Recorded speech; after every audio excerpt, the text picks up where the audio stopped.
না ভাই, এই দুনিয়া দুনিয়া নয়, এরপরে অনন্ত কাল ধরে আমাকে থাকা লাগবে। ও সোনার ভাইরা, এই জন্য আল্লাহ রাব্বুল আলামিন যুগে যুগে নবী প্রেরণ করেছেন। নবীদেরকে আল্লাহ রাব্বুল আলামিন বললেন, আপনারা বলুন ইয়া আইয়ুহান নাস, হে মানব সকলেরা, কুলু লা ইলাহা ইল্লাল্লাহ তুফলিহুন, তোমরা বলো আল্লাহ ছাড়া কোনো মাবুদ নাই। যত নবী এসেছেন সকল নবী মানুষের কাছে নসিহত করেছেন, তোমরা বলো লা ইলাহা ইল্লাল্লাহ, নেই কোনো মাবুদ আল্লাহ ছাড়া।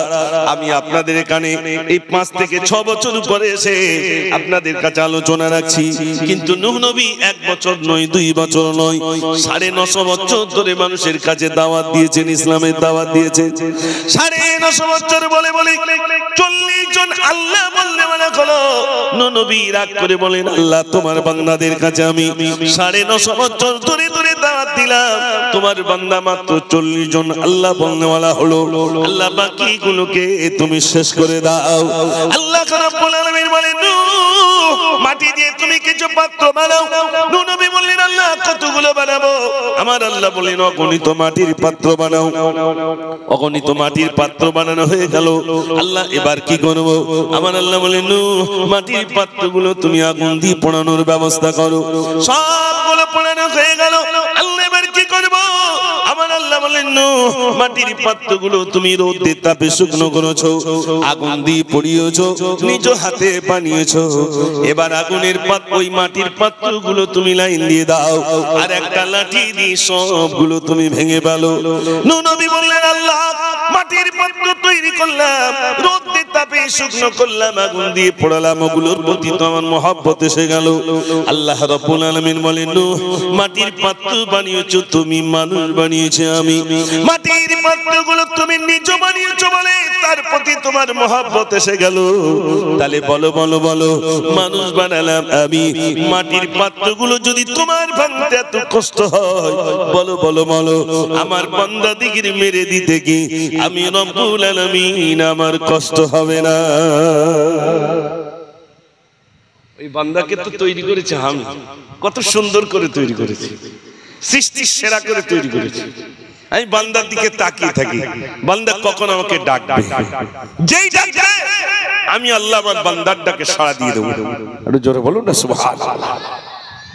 ও সোনার ভাইরা, একবার আল্লাহু আকবার বলবেন, একবার বলা হবে, কিন্তু যদি একবার বলেন বিসমিল্লাহির রহমানির রহিম, এর ভিতরে 3টে শব্দ রইল, একটা হলো আল্লাহ, একটা হলো রহমান, আর একটা হলো রহিম।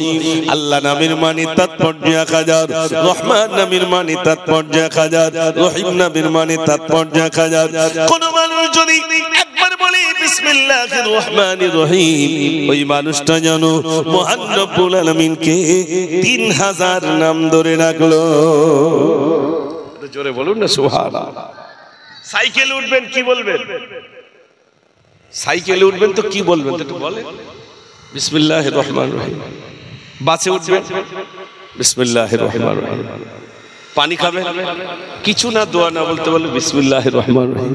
ভাত খাচ্ছেন বিসমিল্লাহির রহমানির রহিম। কাজে যাচ্ছেন বিসমিল্লাহির রহমানির রহিম। তাহলে কাজ জিকির করছেন ভাই, জোরে কথা বলেন। আল্লাহর জিকির করছেন বিসমিল্লাহির রহমানির রহিম, তাহলে কার নাম নিয়ে শুরু করছেন? আল্লাহর নাম নিয়ে শুরুটা করছেন। আপনি যে কাজে যাচ্ছেন ওই কাজটা আপনার জন্য ইবাদত হয়ে গেল। ব্যবসা করতে যাচ্ছেন, বাড়ি থেকে বার হচ্ছেন বিসমিল্লাহির রহমানির রহিম। এগুলো আমরা বলতে চাই না, সত্য কথা বলবেন। এখানে জানা আছে মানুষ বিপদে বেশি আল্লাহকে ডাকে না সুস্থ হালতে বেশি ডাকে? বিপদে না পড়লে আল্লাহর নাম নিতে চায় না, আর বিপদ দেনেওয়ালা কে? আল্লাহ। আল্লাহ বিপদ দেন যাতে বান্দা আমাকে ডাকে, একবার ডাকবে আমি আল্লাহ আমার বান্দার ডাকে সাড়া দিয়ে দেবো। জোরে বলুন না সুবহানাল্লাহ। ডাকো, বেশি বেশি করে ডাকো, আল্লাহকে ডাকো, নিজের গুনাহের জন্য আল্লাহর কাছে ক্ষমা চাও, বেশি বেশি করে ডাকো, আল্লাহ আল্লাহ বলে ডাকো। আল্লাহ পাক, এই তো হজের মরশুম চলছে, অর্থাৎ মানুষ হজ পাকে যাবে। এটা হলো জিলকদ, এরপরই আসছে জিলহজ। মানুষ এখন থেকে রওনা দিয়েছেন কাবা বাইতুল্লাহ, কাবা বাইতুল্লাহ যাচ্ছেন। কাবা বাইতুল্লাহ কেন যাচ্ছেন? নিজের উপরে ফরজ হয়েছে হজ, আমাদের ইসলামের রুকন পাঁচটি, তার ভিতরে একটি হজ। এই হজ করার জন্য মানুষ চলেছেন, হজ পাকে নিজের গুনাহের জন্য আরাফাতের জমিনে ক্রন্দন করবেন, কাঁদবেন। ও ভাইরা, বাপ মারা গেলে অত মানুষ কাঁদে না, ছেলে মারা গেলে অত কাঁদে না, মা মারা গেলে অত কাঁদে না, মানুষ যত নিজের গুনাহের জন্য কাঁদে। বিশ্বাস হয়? নিজের গুনাহের জন্য মানুষ এত কাঁদে যে বাপ মরে গেলে মানুষ অত কাঁদে না, স্ত্রী মারা গেলে অত কাঁদে না, ছেলে মারা গেলে অত কাঁদে না, যে কান্না আরাফাতের জমিনে মানুষ কাঁদে, দুহাত তুলে নিজের গুনাহের জন্য কাঁদে। ওটা উঠি হচ্ছে কেন? এই চুপ কচি, পেশাব করবে, আঙুল তুলে যেতে হবে, উঠলি হবে না। সবে আমার ইঞ্জিন গরম হয়নি এখন যদি ওটা উঠি হয় তাহলে কি করবে? এখন তো সারা রাতের ব্যবস্থা আছে। কচি ঘুম লাগে শুয়ে পড়বো, তাহলে ওঠ পার, ঠিক আছে? আর ওটার আগে হয় এক আঙুল নাইলে দু আঙুল। আমি দেখে নেবো যাচ্ছ কিনা। একটু তাকবীর দেন, নারে তাকবীর, মাশাআল্লাহ। নিজের গুনাহের জন্য কাঁদুন, আল্লাহর কাছে কাঁদুন। ও সোনার ভাইরা, আল্লাহ রাব্বুল আলামিন যুগে যুগে নবী প্রেরণ করেছেন, নবীরা ইসলামের দাওয়াত দিয়েছেন। ভাইরা আমার, সকল নবী মানুষের কাছে নসিহত করেছেন, ইয়া আইয়ুহান নাস, হে মানব সকলেরা, কুলু লা ইলাহা ইল্লাল্লাহ তুফলিহুন, তোমরা বলো আল্লাহ ছাড়া কোনো মাবুদ নাই। নবী 950 বছর ধরে দাওয়াত দিলেন, মাত্র 40 জন আল্লাহ বলনেওয়ালা হলো। বিশ্ব নবী সাল্লাল্লাহু আলাইহি ওয়াসাল্লাম মাত্র 23টা বছর ধরে দাওয়াত দিলেন। 23 বছরের ভিতরে দেখা গেল যারা মদ খেত তারা মদ খাওয়া ছেড়ে দিল, যারা জুয়া খেলতো জুয়া খেলা ছেড়ে দিল, যারা টিকিট খেলতো তারা টিকিট খেলা ছেড়ে দিল, যারা ব্যভিচার করতো ব্যভিচার করা ছেড়ে দিল, সকল গুনাহের কাজগুলো তারা ছেড়ে দিল। ইসলামের সুশীতল ছায়াতলে এসে ইসলামের কলমা পড়ে মুসলমান হয়ে গেছে। সময় লেগেছে কত বছর? 23 বছর। মক্কায় 360টি মূর্তি ছিল। আকুল জাল হক ওয়া যাহাকাল বাতিল ইন্নাল বাতিলা কানা যাহুকা, সত্য প্রতিষ্ঠিত হবে, বাতিল ভেঙে চুরমার হবে। ও সোনার ভাইরা, 23টা বছরের ভিতরে মক্কায় ইসলামের সুশীতল ছায়াতলে এসে মানুষ ইসলাম কবুল করেছেন। মক্কা বিজয় হয়ে গেল। ভাইরা আমার, মক্কা মদিনায় মানুষ শান্তির সঙ্গে বসবাস করতে শুরু করলো। রাসূল বলেছেন, আনা খাতামান নবিয়্যিন, আমি হলাম শেষ নবী, লা নবিয়্য বাদি, আমার পরে আর কোন নবী আসবে না। নবী আসার দরজা বন্ধ হয়ে গেল। তাহলে আপনারা বলুন, নবী আসার দরজা বন্ধ হয়ে গেল, নবী আর আসবেন না। এবার আপনাদের কাছে আমার প্রশ্ন, সে যুগে মদ ছিল, এই যুগে আছে না নাই? একটু জোরে কথা বলতে হবে। আছে। সে যুগে জুয়া খেলা ছিল, এই যুগে আছে না নাই? সে যুগে মেলায় যেত, কাজ মেলা, মেলা, এই যুগে মেলা আছে না নাই? সে যুগে ব্যভিচার ছিল, এই যুগে আছে না নাই? সে যুগে নারী হত্যা ছিল, এই যুগে আছে না নাই? সে যুগে যা ছিল তাছাড়া এই যুগে বেশি। নবী তো আর আসবেন না, নবী আসার দরজা বন্ধ হয়ে গেল। এখন মদের বিরুদ্ধে বলবে কে? জুয়ার বিরুদ্ধে বলবে কে? টিকিটের বিরুদ্ধে বলবে কে? নারী হত্যার বিরুদ্ধে বলবে কে? ব্যভিচারের বিরুদ্ধে বলবে কে? জানারাই বলেন, তানারাই তো গোপনে গোপনে আবার মদ খাওয়ার লাইসেন্স দিচ্ছে। আবার স্টেশনের নিচেই লিখে রেখে দিয়েছে গোপনে মদ ছাড়া। ঠিক বলছি না ভুল বলছি? জানারাই বলবেন, জানারাই সমাজের নেতা হয়েছেন, তানারাই তো মানুষদেরকে এইগুলো দিয়ে তাদেরকে ঠান্ডা করে রেখে দিয়েছেন। আমি আপনাদের কাছে বলি, তাহলে এই জিনিসগুলো বর্তমান আমরা এখানে যারা আছি সত্য কথা বলবেন। আপনাদের দক্ষিণ 24 পরগনা বাড়ি আর আমার উত্তর 24 পরগনা বাড়ি, সত্য কথা বলবেন। আমি উত্তর 24 পরগনার লোক, আপনার দক্ষিণ 24 পরগনার লোক। আমি দক্ষিণ 24 পরগনার খুব বেশি না জানলেও বর্তমান মুসলমানদের ভিতরে মদ আছে না নাই? একটু জোরে কথা বলো। জুয়া, টিকিট খেলা, নারী হত্যা, ব্যভিচার, সুদ, কোনটা নেই? কোনটা নেই বলে মনে হয়? সবটাই বিরাজ করছে। এখন বাঁচাবে কে? কে বাঁচাবে? একদিন মিলাদ দিলে কাল থেকে মদ খাওয়া বন্ধ হবে। আজ মিলাদ দিয়েছেন, কাল থেকে জুয়া খেলা বন্ধ হবে। আজ মিলাদ দিয়েছেন, কাল থেকে সুদ খাওয়া বন্ধ হবে। জোরে বলেন। এ তো পানা পুকুরে ঢিল মারার মতো। পানা পুকুরে ঢিল মারলে যতক্ষণ ঢিল পড়ে ততক্ষণ পানা কি হয়? সরে থাকে। আর ঢিল মারা বন্ধ হলে আর পানা যায়। তার মানে এখন ঢিল পড়তে বলে পানা শরীর, তাই তো নাকি? দূর থেকে একটা বাঘিনী লক্ষ্য করছে আমি ছাগল ছানা খাবো। রাখাল নিয়ে গেছে 20টা ছাগল মাঠে, 20টা ছাগল মাঠে নিয়ে গেছে। বাঘিনী লক্ষ্য করছে আমি ছাগল ছানা খাবো। এখন বাঘিনী মানে মহিলা বাঘ ছুটে এসে ছাগলের পালে পড়লো, একটা ছাগলকে ধরলো। রাখালের হাতে ছিল বড় লাঠি, লাঠি দিয়ে পেটাই করতে শুরু করলো। বাঘিনীকে পেটাই করছে। বাঘিনীর পেটে ছিল একটা বাচ্চা, প্রসব হয়ে গেছে। রাখাল দেখলো 20টা ছাগলের বাচ্চা এনেছিলাম, একটা বাঘের ছানা নিয়ে গেলে কি হবে, এক বাঘ নিয়ে গেলে কি হবে, একটা তো বাঘের বাচ্চা পেয়েছি। মানে বাঘকে পেটাই করছে, ওর পেটে ছিল একটা বাচ্চা, ওটা প্রসব হয়ে গেছে, কিন্তু গালে যেটা ধরেছে ওটা ছাড়ি। তাহলে একটা নিয়ে গেছে আর একটা দিয়ে গেছে। ছাগল নিয়ে গেছে, বাঘের বাচ্চা দিয়ে গেছে। এখন রাখাল দেখলো যাক অসুবিধে নেই, 20টা তো পূর্ণ হয়ে গেল। 19টা ছাগলের বাচ্চা আর একটা বাঘের বাচ্চা। প্রতিদিন মাঠে নিয়ে যায়, ছাগলগুলোকে ছেড়ে দেয় আর ওই বাঘটাকে কোলে করে নিয়ে যায়। ছাগলের দুধ খাইয়ে খাইয়ে বাঘটাকে বড় করে তুলেছে। এখন ছাগল যেমন ডাকে ব্যা, এই বাঘও তেমন ডাকে ব্যা।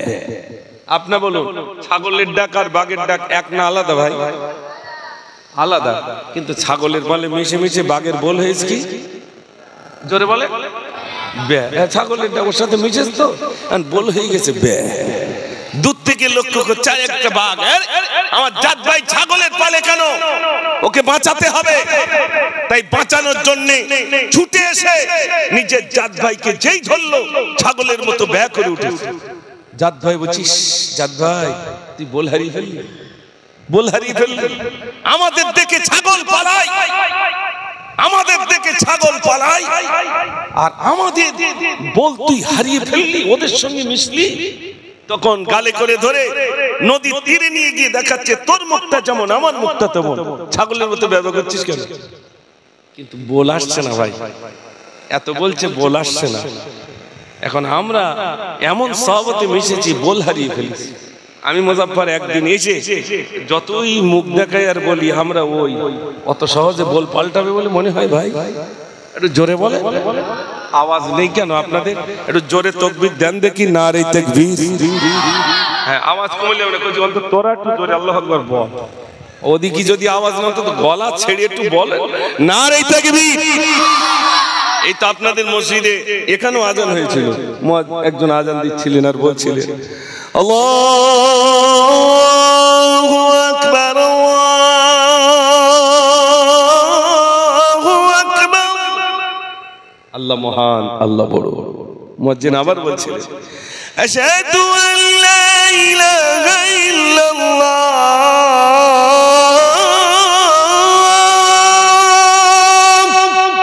আমি সাক্ষী দিতেছি আল্লাহ ছাড়া কোনো মাবুদ নাই।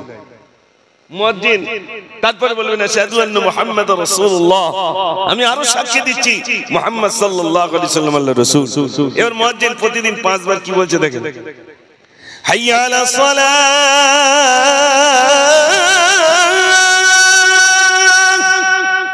তার মানে কি বাজারের দিকে যাও?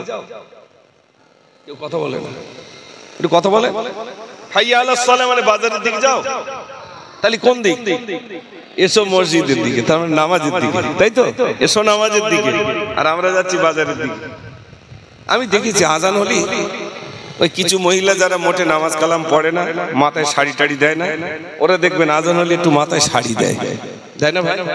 ওরা মনে করে বিনা হেলমেটে ঘোরো, আজান হলে একটু হেলমেট মাথায় দাও।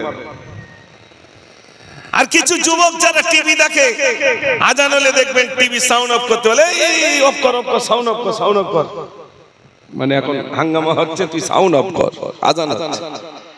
তাহলে এক হলো যারা মাথায় শাড়ি দেয় না, আজান হলে মাথায় শাড়ি দিল, যারা টিভি দেখলো সাউন্ড অফ করলো, আর ভোরবেলা যখন বলে আসসালাতু খায়রুম মিনান নাওম, তখন কিছু লোক বলে ফার্স্ট ট্রেন চলে যাবে, তাড়াতাড়ি চল আজান হচ্ছে। কিছু লোক আপনার ট্রেন ধরতে যায়। আজান কি এজন্য এসেছে ভাই?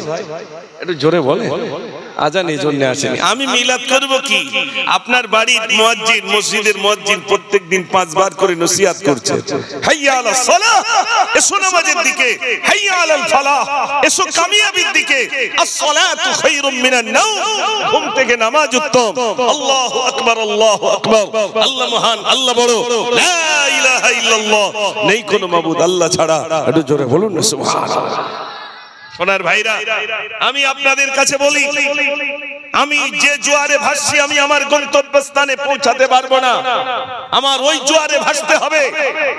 নবিয়ানা আখলাক, নবিয়ানা চরিত্র আমার ভিতরে যদি আমি আনতে পারি, তাহলে আমি ইহদিনাস সিরাতাল মুস্তাকিমের পথিক বনে যাব।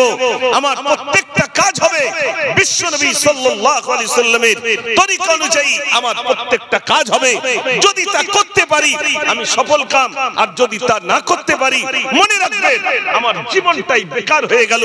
এই 60 বছর 70 বছর আল্লাহ আমাকে হায়াত দিয়েছেন। আল্লাহ পাক সেদিন জিজ্ঞাসা করবেন, তুমি এই যে হায়াতটা পেয়েছো কোন কাজে ব্যয় করেছো? আল্লাহর কাছে সেদিন হিসাব দিতে হবে না, হবে না? হিসাব দিতে হবে। এক্ষুনি ব্যাংকে 10 লাখ টাকা ঢুকুক, সিবিআই চলে আসবে বাড়ি। এই টাকা ঢুকলো কি করে? 10 লাখ টাকা ঢুকেছে আপনার অ্যাকাউন্টে, সিবিআই এসে আপনাকে বলবে টাকাটা ঢুকলো কিভাবে? দুনিয়ার প্রধানমন্ত্রীর কাছে, দুনিয়ার নেতার কাছে টাকা কোথা থেকে ঢুকেছে যদি হিসাব দেওয়া লাগে, যে আল্লাহ আমাকে আপনাকে সুন্দর করে তৈরি করেছেন, সেই আল্লাহর কাছে হিসাব দিতে হবে না, হবে না? একটু কথা বলে, হিসাব দেওয়া লাগবে, আল্লাহর কাছে হিসাব দেওয়া লাগবে। ফামান ইয়ামাল মিসকালা যাররাতিন খায়রান ইয়ারা ওয়া মান ইয়ামাল মিসকালা যাররাতিন শাররান ইয়ারা। যাররা পরিমাণ ভালো কাজ করলে সেটাও আল্লাহ তুলে ধরবেন, যাররা পরিমাণ ভালো খারাপ কাজ করলে সেটাও তুলে ধরবেন। আল্লাহ এমনটি নয় তোমার দেখতে সুন্দর বলে, তুমি সাদা জামা পরেছো বলে, তুমি বক্তা বলে তোমাকে ছেড়ে দেব, তুমি ইমাম বলে তোমাকে ছেড়ে দেব, তুমি মুয়াজ্জিন বলে তোমাকে ছেড়ে দেব, এমনটা আল্লাহর কাছে নয়। ঠিক কি না ভাই? আল্লাহর কাছে এরকম তো নয়। আপনি কর্মফল তার হিসাব আপনার কাছে আল্লাহর কাছে দেওয়া লাগবে। তাই আজ এখানে যারা আমরা উপস্থিত হয়েছি, নিয়ত করি জীবনে বহু নোংরা কাজ করেছি, জীবনে আমার দ্বারাই অনেক নোংরা হয়েছে, হাতের দ্বারাই, জবানের দ্বারাই, নিজের কর্মের দ্বারাই, পায়ের দ্বারাই, আমার নফসের দ্বারাই অনেক গুনাহ করেছি। ক্ষমা করবেন কে? একটু জোরে বলেন। আল্লাহ পাক বলছেন আমি ক্ষমা করে দেব। একটু জোরে বলবেন না সুবহানাল্লাহ। আল্লাহ রাব্বুল আলামিন বলেন আত-তাইবুনাল আবিদুনাল হামিদুন। আল্লাহ রাব্বুল আলামিন বলেন আত-তাইবুনাল আবিদুন, তওবাকারী ইবাদতকারী মালা বেশি বেশি করে আল্লাহর কাছে তওবা করুন, নিজের গুনাহের জন্য আল্লাহর কাছে কাঁদুন। আল্লাহকে বলুন আল্লাহ এই যা গুনাহ করেছি আর আমি করব না, আল্লাহ তুমি ক্ষমা করে দাও। আল্লাহ রাব্বুল আলামিন বলে বান্দারে তুমি অন্যায় করেছো, তুমি ক্রন্দন করো। বান্দা বলে আল্লাহ আমি কাঁদতে পারি না। আল্লাহ বলে বান্দা কাঁদতে যদি না পারো, চোখের কোণায় মাছির মাথা পরিমাণ একটুখানি পানি নিয়ে এসো। বান্দা বলে আল্লাহ অতটুকু পানি আমার আসে না। আল্লাহ রাব্বুল আলামিন বলেন বান্দারে কাঁদতে যদি না পারো তাহলে এক কাজ করো, তুমি কান্নার ভঙ্গি করো। কাঁদতে যদি না পারো তাহলে ভঙ্গি করো, কান্নার বাহানা করো। আমি আল্লাহ ওই বাহানায় তোমার জীবনে ত্রুটি গুলো আমি রব্বুল আলামিন ক্ষমা করে দেব। আল্লাহর ওয়াদা আমি ক্ষমা করব, আমি ক্ষমা করে দেব। পাহাড় সমান অন্যায় করেছো, আমি আল্লাহ ক্ষমা করে দেব। শুধু পাহাড় সমান অন্যায়টা নয়, ওই অন্যায় আমি যেমন ক্ষমা করে দেব, আবার ওই পাহাড় সমান অন্যায়টা ভালো আমলে পরিণত করে দেব। এমন দয়াবান কেউ আছেন? একটু জোরে বলেন। কেউ নাই। বেঁচে থাকতে থাকতে ক্ষমা চান, মরণের পরে ছেলে আমার আপনার জন্য কাঁদবে, আশা ছেড়ে দেন। বেঁচে থাকতে থাকতে আল্লাহর কাছে ক্ষমা চান, নিজের অন্যায়ের জন্য কাঁদুন, তাহাজ্জুদের নামাজ আদায় করুন, বেশি বেশি করে মসজিদের সঙ্গে সম্পর্ক রাখুন। যদি মসজিদের সঙ্গে সম্পর্ক রাখেন আল্লাহ পাক ঈমানি তাকাত বাড়িয়ে দেবেন। পাঞ্জাগানে নামাজি বেড়ে যান, ঈমানি শক্তি বেড়ে যাবে, আপনি একজন দিনদার হয়ে যাবেন, পরেজগার হয়ে যাবেন, মুত্তাকি হয়ে যাবেন, আল্লাহ ওয়ালা আল্লাহ বানিয়ে দেবেন। জোরে বলবেন না সুবহানাল্লাহ। আর কি চান ভাই? এই 50 বছর 60 বছর 70 বছর বেকার হয়ে গেল। হ্যাঁ, আল্লাহর কাছে কিছু কি করে মুখ দেখাবো আল্লাহর কাছে? আল্লাহ তুমি হায়াত দিয়েছিলে আমার 50 বছর। আচ্ছা একটু বলবেন, দিন দিন আমাদের বয়স বাড়ছে না কমছে ভাই? এই বাচ্চারা বলছে বাড়ছে, আপনাদের কেমন মনে হয়? বাড়ছে? না না না, বয়স কারোর বাড়ে না, সব কমে যায়। যদি বলেন কেমন, আল্লাহ বলছে মনে করুন আল্লাহ যদি বলে মুজাফফর তো 60 বছর রাখবো, তা 60-এর ভিতরে আমার 50 হয়ে গেছে, তা 60-এর ভিতরে 50 হয়ে গেলে থাকে কত? 10। তাহলে বাড়লো না কমলো? জোরে বলে কমে গেল। কারোর বয়স বাড়ে না, সব বয়স কমে যায়। আর আমরা শুধু বলছি দাঁড়া খোকা যাচ্ছি মসজিদে, একটু বয়সটা হোক তারপর যাচ্ছি মসজিদে। এমনি দেখবেন মানুষের যত বয়স হয়ে যায় এই চামড়া, হাতের চামড়া, পায়ের চামড়া, গলার চামড়া আস্তে আস্তে ঢিলা হয়ে যায় না ভাই? ঢিলা হয়ে যায়, সব ভাঁজ হয়ে যায়, ঢিলা হয়ে যায়। কিন্তু মানুষের যত বেশি বয়স হয় চামড়া ঢিলা হলে কি হবে? একটা জিনিস কিন্তু বিরাট চাঙ্গা হয়, জোয়ান হয়। কোনটা বলুন তো? কোনটা? আশা। আশা আশা মানে কি বলুন তো? নিজের ভিতরে যে চিন্তা গবেষণা, এটা বিরাট চাঙ্গা হয়।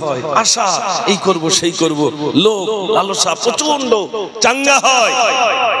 তখন বলে ছোট ছেলেটা ঘর না করে দেওয়ার পশ্চিম মুখে যাচ্ছি, আল্লাহ বলে তার আগে আমি উত্তর দক্ষিণ করে দিচ্ছি, টেনশন করিস। উত্তর দক্ষিণ বোঝেন ভাই? হ্যাঁ একদম সোজা। এই আপনাদের পশ্চিমটা এইটা, হ্যাঁ তাহলে উত্তর দক্ষিণ করে দিবে। তার আগে উত্তর দক্ষিণ, এই আছে এই নেই। আমি মুজাফফর আপনাদের কাছে বক্তব্য রাখছি, আল্লাহ যদি এক্ষুনি ডাক দেন আমার বাঁচাতে পারবেন? জোরে বলেন। আমি সোশ্যাল মিডিয়ায় দেখলাম ইন্দোনেশিয়ার একজন কারি সাহেব, তিনি কেরাত পাঠ করছিলেন, সামনে লাখো জনতা। কেরাত পড়তে পড়তে এইরকম স্টেজে এরকম বিরাট চেয়ারে বসে কেরাত পাঠ করছিলেন, পড়তে পড়তে ইন্তেকাল হয়ে গেল। তিনি কি পড়ছিলেন জানেন?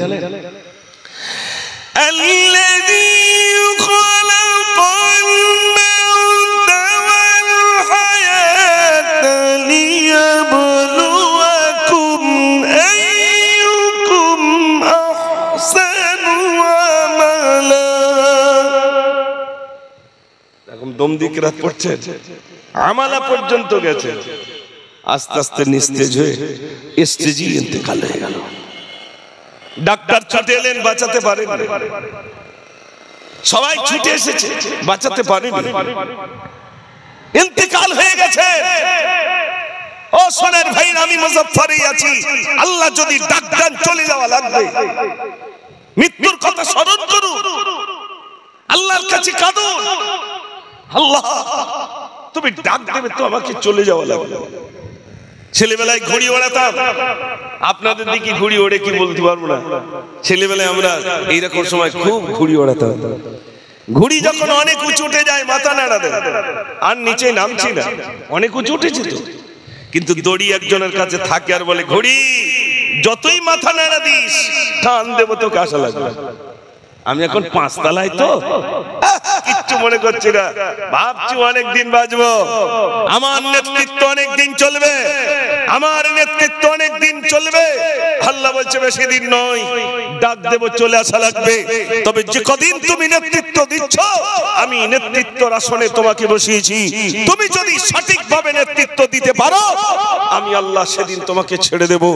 আর যদি তুমি ওই নেতৃত্বের ভিতরে গরিব দুঃখীদেরকে যদি তুমি কষ্ট দাও, মানুষকে যদি কষ্ট দাও, সেদিন আমি আল্লাহ কড়াই গন্ডায় আমি আল্লাহ বুঝে নেব।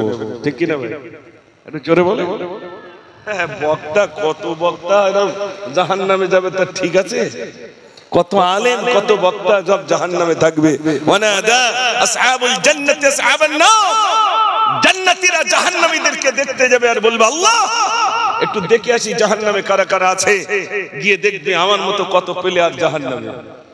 জিজ্ঞেস করবে কি গো, ভালো গজল বলতে, ভালো বক্তব্য রাখতে, তোমার দাউদের ডায়েরি নাকি ফাঁকা ছিল না, জাহান্নামে কেন? জাহান্নামে কেন? ওয়াকুদুহান নাস ওয়াল হিজারা। আপনাদের এখানে খিচড়ি হচ্ছে, গিয়ে দেখে এলাম সব সিলিন্ডারের গ্যাসে হচ্ছে আপনার তাবারুক তৈরি হচ্ছে, তাই তো নাকি? তৈরি হচ্ছে। জাহান্নামের জ্বালানি লাগবে, কাঠ লাগবে। কাঠের কথা আল্লাহ উল্লেখ করে দিয়েছেন, ওয়াকুদুহান নাস ওয়াল হিজারা। জাহান্নামের জ্বালানি হবে দুই রকম, একটি হলো পাথর, একটি হলো মানুষ। জাহান্নামের এই দুটো কাঠ হবে, পাথর আর মানুষ। সেদিন জ্বালানি করবে, জ্বালানি। গিয়ে দেখবে আমার মতো কত পেলে, আর কি গো তুমি জাহান্নামে এলে কেন? আল্লাহ রাব্বুল আলামিন জান্নাতীদের সেদিনকে বলবেন, যাও তোমরা দেখে এসো। জান্নাতীরা দেখতে যাবে, গিয়ে দেখবে আমার মতো কত বক্তা জাহান্নামে। তখন বলবে, তোমাকে আমরা এত টাকা দিয়ে নিয়ে আসতাম, আর আমরা তোমার আলোচনা শুনবার জন্য কত দূর থেকে এসেছি, আমরা বসে যেতাম, তোমার গজল শুনতাম, তোমার কোরআন তেলাওয়াত শুনতাম, তুমি ইমামতি করতে, তোমার পিছনে আমরা মুক্তাদি ছিলাম। তুমি বক্তা ছিলে, তুমি আলেম ছিলে, তুমি হাফেজ ছিলে, তুমি কারি ছিলে, তোমার কেরাত আমরা শুনতাম। তুমি আজ জাহান্নামে এসেছো কেমনে? বলো কি কারণে তুমি জাহান্নামে এসেছো? আমরা তো তোমার তেলাওয়াত শুনতাম, আমরা জান্নাতে এসেছি, তুমি জাহান্নামে এলে কেন? বলো। সেদিন বলবে, আমি মানুষকে খুশি করার কারণে, খুশির জন্য আমি কোরআন তেলাওয়াত করতাম। মানুষ আমাকে কারি বলবে বলে, আমি খুশির কারণে মানুষ আমাকে কারি সাহেব বলবে বলে আমি কোরআন তেলাওয়াত করতাম। ওটা জাহান্নামের কারণ হয়ে যাবে। মানুষ আমাকে বক্তা বলবে বলে আমি সুন্দর আলোচনা রাখতাম, কিন্তু আমি আমল করতাম না, এজন্য আল্লাহ পাক আমাকে জাহান্নামে দিয়েছে। ইমাম সাহেবকে জাহান্নামে দিবি, মোল্লা ভাইরা আমার সেদিন বলবি, মানুষ আমাকে ইমাম বলে ডাকবে, এজন্য আমি ইমামতি করতাম, মানুষকে খুশি করার কারণে আমি নাম ইমামতি করতাম। সেদিন ইমামকে পর্যন্ত ছাড়া হবে না, সেদিন ইমামকে পর্যন্ত জাহান্নামে দেওয়া যাবে। ও সোনার ভাইরা আমার, ও সোনার ভাইরা, তাহলে আমি যে কাজটা করব দুনিয়ার কোন মানুষের সন্তুষ্টির জন্য নয়, আমার সমস্ত কাজটা হবে মহান রবের সন্তুষ্টির জন্য। তাহলে আমার সমস্ত কাজটা মহান রবের কাছে কবুল হয়ে যাবে। এটা জোরে বলুন না সুবহানাল্লাহ। এই জলসা দিয়েছেন, এই জলসা কমিটি যদি এইরকম মনে করে, লোক আমাদের বলবে, দেখ বক্তা কেড়ে মেনেছে আর মিলাদ দিয়েছি, দেখ প্যান্ডেল, দেখ জান্নাত পেয়ে যাবে বলে মনে হয়? একটু জোরে বলে না, এ তো লোকের খুশি করার জন্য। আর যদি এরকম হয়, আল্লাহর নৈকট্য লাভের আশায়, আল্লাহর সন্তুষ্টির জন্য জলসা দিচ্ছি, ওটাই আমাদের নাজাতের কারণ বনে যাবে। ভাইরা, আপনার কষ্ট পাচ্ছেন নাকি? মাশাআল্লাহ। তাহলে আরেকবার তাকবীর জোরে দেন দেখি, নারে তাকবীর। মাশাআল্লাহ, মাশাআল্লাহ। একটু শুনেন, আলোচনা আপনাদের কাছে রাখবো এবং আমি কিছু গজল শোনাবো ইনশাআল্লাহ। একটু শুনেন সোনার ভাইরা। মাঝে মাঝে একটা গজল আর বলি না, দাড়ি চুল পেয়ে গেছে তো, আগে কাঁচা ছিল বলে একটু বেশি করে বলতো, আর এখন দাড়ি চুল পেয়ে গেছে বলে বলি না। তবে যদি শুনতে চান একবার ভোল্টেজ দেখি তাহলে শোনাবো। একটা ওয়াকফ সম্পদ নিয়ে করে বলিনি, ইচ্ছা ছিল ব্রিকেটে বলবো, কিন্তু বলা যখন হলো না এখানে বলবো, তবে আওয়াজ একটু জোর হলে তাহলে শোনাবো। নারে তাকবীর। এরম আওয়াজে ওই সমাবেশের গজল বলা যাবে না, আর একটু জোর দিতে হবে দেখি। নারে তাকবীর। আর কত যে জুলুমবাজি করবি তোরা বল, মুসলমানের চোখে আজি ঝরছে কেন জল? আর কত যে জুলুমবাজি করবি তোরা বল, মুসলমানের চোখে আজি ঝরছে কেন জল? ওরে এই দেশে কি মুসলমানের রক্ত দেওয়া নেই? দেশের উপর আসলে আঘাত বুকটি পেতে দেই। আর কতদিন দেখবো এসব হাইনার চলাচল? ভদ্রকণ্ঠে আওয়াজ তোলে আগিয়ে তোরা চল। রুখতে চাই, রুখতে চাই, রুখতে চাই, কালা কানুন আইন মোরা রুখতে চাই, রুখতে চাই, রুখতে চাই, রুখতে চাই, কালা কানুন আইন মোরা রুখতে চাই। নারে তাকবীর। আজ বাংলা নয়, গুজরাট নয়, অস্থির গোটা দেশ, পার্লামেন্টে বসে তোমরা নাটক করছো বেশ। মাদ্রাসার মসজিদ গুলো করতে চাইছো শেষ, ওয়াকফ সম্পদ লুটবার এক ফন্দি করছো বেশ। ইংরেজদের বর্বরতা হার মানিয়েছে আজ, মুসলিম তুমি ঘুমিয়ে কেন গর্জে ওঠো আজ? ওই চাওলা হয়ে দেশ চালালে এমনটি তো হয়, সাম্প্রদায়িক দাঙ্গাবাদী রাজ করতে চাই। রুখতে চাই, রুখতে চাই, রুখতে চাই, কালা কানুন আইন মোরা রুখতে চাই। নারে তাকবীর। আওয়াজ সবাই মিলে কিন্তু বলিনি, তার মানে তোরা বল আমরা পিছনে আছি এরকম না, একটু সবাই মিলে আওয়াজ দিলে কিন্তু এই ময়দান কেঁপে যাবে। এই উঠতিস কোথায়, বসে যা, এখন আল্লাহ আকবার বলতে হবে।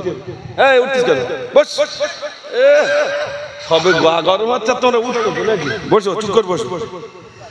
হ্যাঁ, যাওয়ার সময় বুট ভাজা পয়সা দেবো, বস করছি। একটু জোরে আওয়াজ দেন, আর একটু জোরে দেন, সবাই মিলে একটু ঘুম ভাঙিয়ে মহান রবকে একটু জোরে ডাকেন না, নারে তাকবীর। আচ্ছা, এই আওয়াজ কেউ জবান থেকে কেড়ে নিতে পারবে? এখন তো বলতিস না, মার পড়লি তখন জিজ্ঞেস করে সত্যি কথা বল, তোর নাম কি? তখন বললো আল্লাহর কিরে, আমার নাম হরি। প্রথমটা আল্লাহর কিরে খাল, তারপরটা পাল্টে যাবে। মাছ তখন বেশি হবে না কম হবে? কত লোক চার দোকানে বলে আরে আমরা নামাজ পড়ি না, তা কি ওখান থেকে আমার ঈমান পাকা। ট্রান্সমিটারের থেকে তার আসেনি, সে বলতে আমার বাড়ি কারেন্ট আসে, তা কি করে হয় ভাই? মসজিদের সঙ্গে সম্পর্ক নেই, ঈমান পাকা। হ্যাঁ ও সোনার ভাইরা, ফেরাউন তার বিবি আসিয়াকে বলেছিল, আসিয়া তুই আমাকে আল্লাহ বল। তুমি ওর কবে আল্লাহ হলে? তুমি তো স্বামী, তোর জন্য তুই আমাকে আল্লাহ বল। তো ये বলতে চাই না, আর ফেরাউন শুধু বারে বারে বলে তুই আমাকে আল্লাহ বল। আসিয়া বলছে আচ্ছা তুমি যদি স্বামী হও, কখন আমি তোমাকে স্বামী বলতে পারি না। অনুসারীরা এবার ফেরাউনকে আল্লাহ বললো, কেন পানি দিতে চাইলো, ফেরাউন তুই পানি দাও। ফেরাউন বললো ঠিক আছে, 3 দিনের ভিতর পানি দেবো। একদিন দুদিন যেই পার হয়েছে, হাত তুলে আল্লাহ তুমি যদি পানি না দাও ওরা কেউ আমার আর আল্লাহ বলবেন, আল্লাহ একটু পানি দাও। চোর যখন চুরি করতে যায় সে তো বলি কই যায়, আল্লাহ যাচ্ছি, হয়তো ধরা খালি, হয়তো হদ্দ চুরন চুরবে, চোর একটু বলি কই যায় না ভাই? ও বলে কই যাচ্ছে, আল্লাহ তুমি একটু পানি দাও। আল্লাহ পানি দিয়ে দিলেন। অনুসারীরা সবাই বলতে শুরু করলো তুমি আমাদের রব, তুমি আমাদের আল্লাহ। নাউজুবিল্লাহ। বাড়ি এসে যায় আসিয়া তুই আমার আল্লাহ বল। তুমি আমার কবে আল্লাহ হলে? তুমি তো আমার স্বামী। হচ্ছে না, সবাই আমাকে আল্লাহ বল, তুমি আমাকে আল্লাহ বল। আচ্ছা মনে করুন আপনাদের এখানকার সবাই আমার পীর সাহেব বলে ডাকে, আমার গিন্নি আমার পীর বলে না, রাগ হবে না? হবে না ভাই? জোরে বল, একটা রাগ হবে। সারা এলাকার লোক আমার পীর সাহেব বলে ডাকে, তোর কি জমি ধরিস, তুই আমার একটু পীর সাহেব বল। গিন্নি জানে আমি কেরাম পীর, জানে না ভাই? গিন্নি কিন্তু ভালো জানে যে আমার এটা কেরাম পীর, সেটা আমি জানি। আল্লাহর নবী সাল্লাল্লাহু আলাইহি ওয়াসাল্লাম বলেছেন যে যে তার স্ত্রীর কাছে উত্তম, ওই ব্যক্তি আল্লাহর কাছে উত্তম। এখন আমরা যদি সবাই বাড়ি গিয়ে বলি বলো দিন আমি কেরাম, আমার গিন্নি বলে শুধু বলি নে তাই না, তোমার মিলাদ করে মাথায় তুল দিতে লোক। তুমি কি জিনিস আমরা জানি, ঠিক কিনা ভাই? আমি কি জিনিস আপনারা জানেন না, আমার গিন্নি জানে না? জানে। মোবাইলে কি সর্বনাশ করি কেউ না জানলে কে জানবে? জোরে বলে, গিন্নি সব জানে। তুমি কজনের কাছে ফোন করো সেটা আমার গিন্নি জানে, শুধু মান সম্মানের দ্বারা বলিনি। এই জন্য আল্লাহর নবী সাল্লাল্লাহু আলাইহি সাল্লাম বলেছেন আমি আমার স্ত্রীর কাছে উত্তম। আরে জোরে বলুন না সুবহানাল্লাহ। আরে সনদ দিয়েছেন আম্মা জান খাদিজাতুল কুবরা রাদিয়াল্লাহু তাআলা আনহা, তিনি বলেছেন আপনার চরিত্র সুমহান চরিত্র, আমি খাদিজা আমি সাক্ষী দিচ্ছি বেশক আপনি আল্লাহর নবী। জোরে বলুন না সুবহানাল্লাহ। স্ত্রী সনদ দিচ্ছেন আপনি নবী, আপনার চরিত্র সুমহান। আমাদের বিবিরা সনদ দিচ্ছে তুমি কি জিনিস আমি জানি, তাই তো নাকি ভাই? এই জন্য গজল শোনাবো ইনশাআল্লাহ। তো আপনাদের কাছে বলছিলাম ফেরাউন বিবিকে বলছে তুই আমাকে আল্লাহ বল, বলছে তুমি আমার কবে আল্লাহ হলে? তো বলছে না তুই আমাকে আল্লাহ বল। ভাই আমার ফেরাউন আসিয়াকে বারে বারে বলি, আসিয়া বলছে আমি তোমাকে কখনোই আল্লাহ বলে ডাকতে পারি না, আল্লাহ বলে ডাকতে পারি না, তুমি তো আমার স্বামী। বারে বারে বলে, কিন্তু কোনো মতেই ফেরাউন ভাই আমার ফেরাউন আল্লাহ বলে ডাকে না। ফেরাউন লেগে গেল, আসিয়ার পায়ে দড়ি বেঁধে দিল, ঘোড়ার পায়ে দড়ি বেঁধে দিল, আসিয়াকে টানতে টানতে নিয়ে যায়। ভাইরা আমার গায়ের গোশতগুলো খসে খসে পড়ে যায়, হাড্ডিগুলো দেখা যায়। আসিয়াকে বলে আসিয়া একবারের জন্য তুই আমাকে আল্লাহ বল, তোকে ছেড়ে দেব। আসিয়া বলছে স্বামী গো, আমার জীবনে সমস্ত যতক্ষণ পর্যন্ত আল্লাহ আমাকে হায়াতে রাখবেন ততক্ষণ পর্যন্ত তোমাকে স্বামীর মর্যাদা দিলাম, কখনোই তোমাকে আমি আল্লাহ বলে ডাকতে পারি না। আমার আসিয়ার উপরে ফেরাউন আরো রেগে গেল, ওরে আসিয়া রে একটা বারের জন্য তুই আমাকে আল্লাহ বল, তোকে ছেড়ে দেব। আসিয়া বলছে কখনোই তোমাকে আমি আল্লাহ বলে ডাকতে পারি না। ভাই আমার ফেরাউন রেগে গেল, আসিয়ার মুখের উপরে বসে একটা ছুরি দিয়ে পেটটাকে ফেড়ে দিল। নাড়ি বুড়িগুলো বার করে বলে আসিয়া রে, একবারের জন্য তুই আমাকে আল্লাহ বল, তোকে ছেড়ে দেব। আসিয়া বলছে আমি তোমাকে কখনই আল্লাহ বলে ডাকতে পারি না। একটা ছুরি দিয়ে নাড়িগুলো এবারে কাটতে শুরু করে। আসিয়া তখন বলছো আনাজিনি, আমাকে মুক্তি দাও মিনাল কওমিজ জালিমিন, ওই জালেমের হাত থেকে আমাকে মুক্তি দাও। কেদারের ভিতরে এসে যে বিবি আসিয়াকে রব্বুল আলামিন দুনিয়ার অন্য কোন প্রান্তে আমার আল্লাহ রাখলেন না, বরং বিবি আসিয়াকে রব্বুল আলামিন জান্নাত নসিব করেছে। জোরে বলুন না সুবহানাল্লাহ। আর আমাদের জবান থেকে আল্লাহু আকবার বার হতে চায় না। আর এখন বলতে হ্যাঁ বলবো। যাদের পেটাই করছে, আমি এই সোশ্যাল মিডিয়ায় দেখলাম, একটা যুবককে মারা হচ্ছে, এত পেটাই করছে, তো সে তার জবান থেকে আওয়াজ হচ্ছে মেরা রব আল্লাহ, মেরা রব আল্লাহ, মেরা রব আল্লাহ। পেটাই করছে। বেলালের কথা মনে পড়ছে। বেলাল রাদিয়াল্লাহু তাআলার উপরে নির্যাতন শুরু হলো।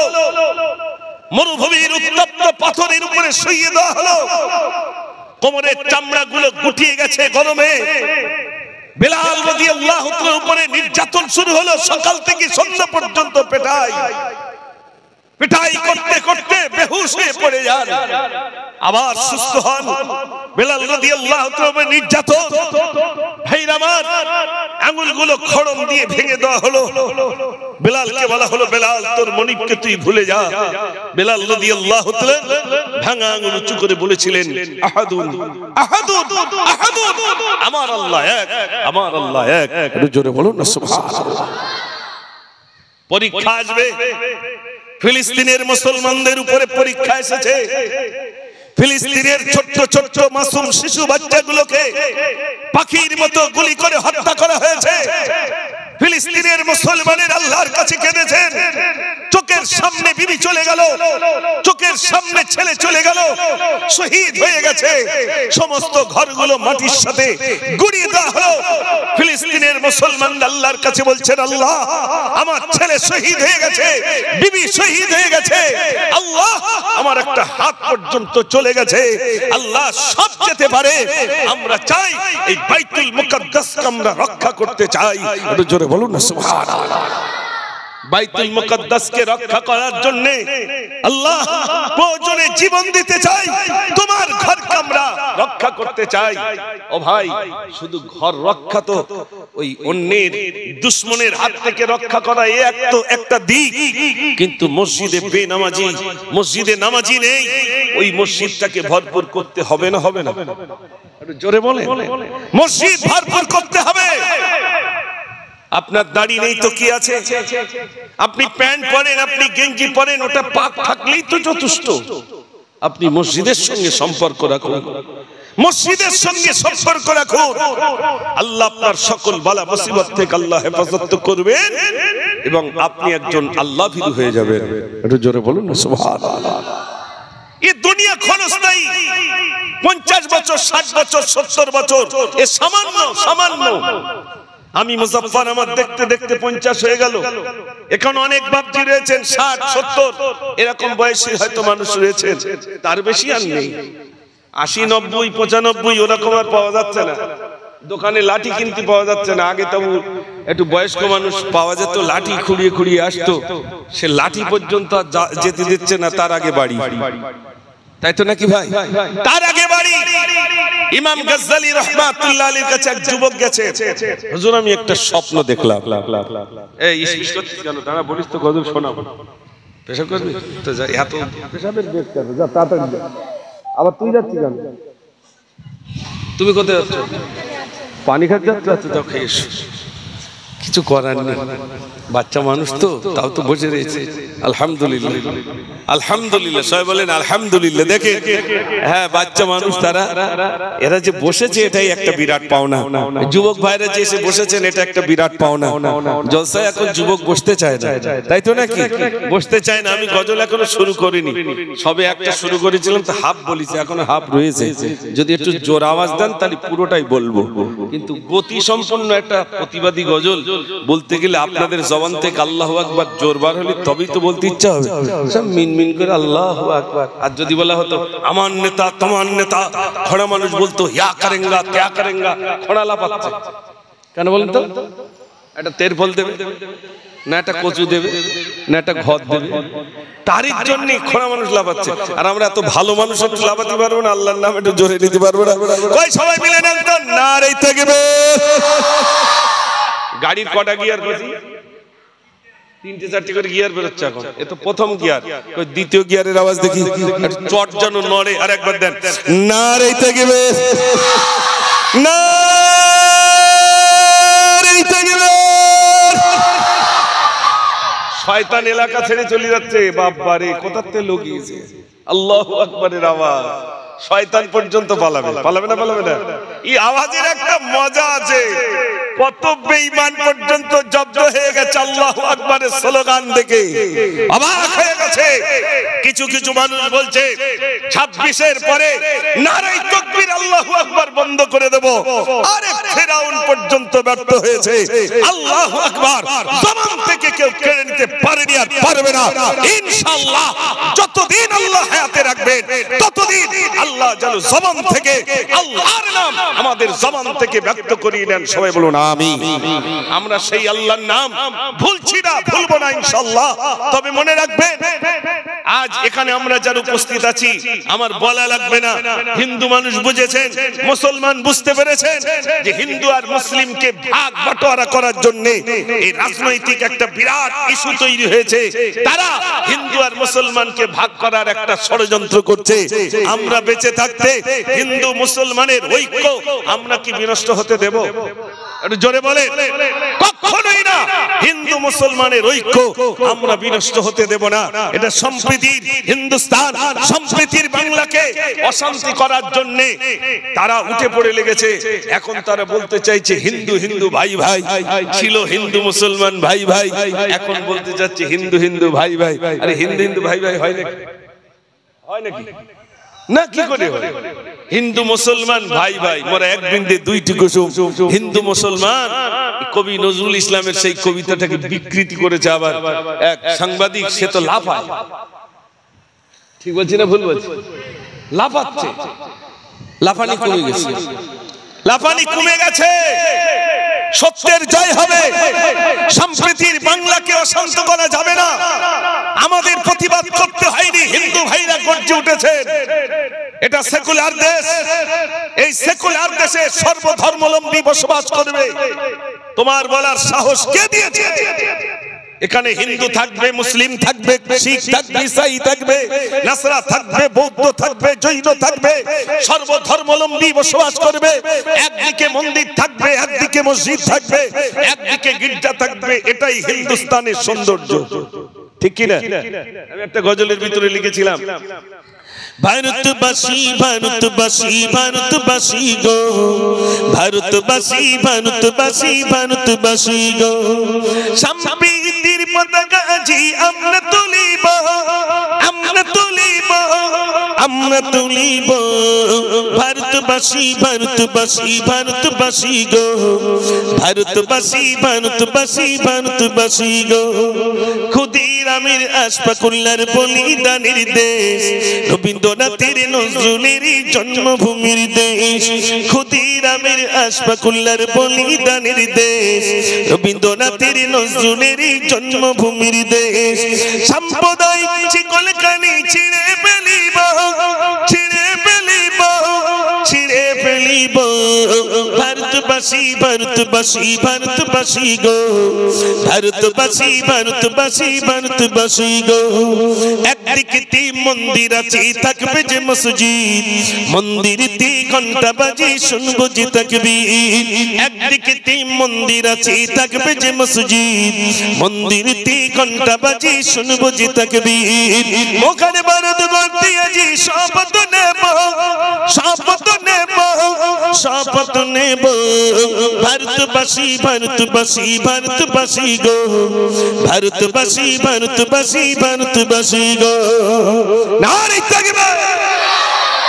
সবাই মিলে আওয়াজ একটু জোর হবে না? আমরা হিন্দুস্তানি, তাই তো নাকি ভাই? আমরা ভারতবাসী। একদিকে মন্দির থাকবে, একদিকে মসজিদ থাকবে, আমাদের ভিতরে কোনো থাকবে না হিংসা। যে যে পার্টি করুক ওতে দুঃখ নাই। কেউ লাল, কেউ নীল, কেউ সবুজ, বিভিন্ন রকম পার্টি যে যা করে করুক, ওতে আমাদের দুঃখ নাই। আমাদের দুঃখ এদিকে মসজিদ, এদিকে গির্জা, ওদিকে মন্দির।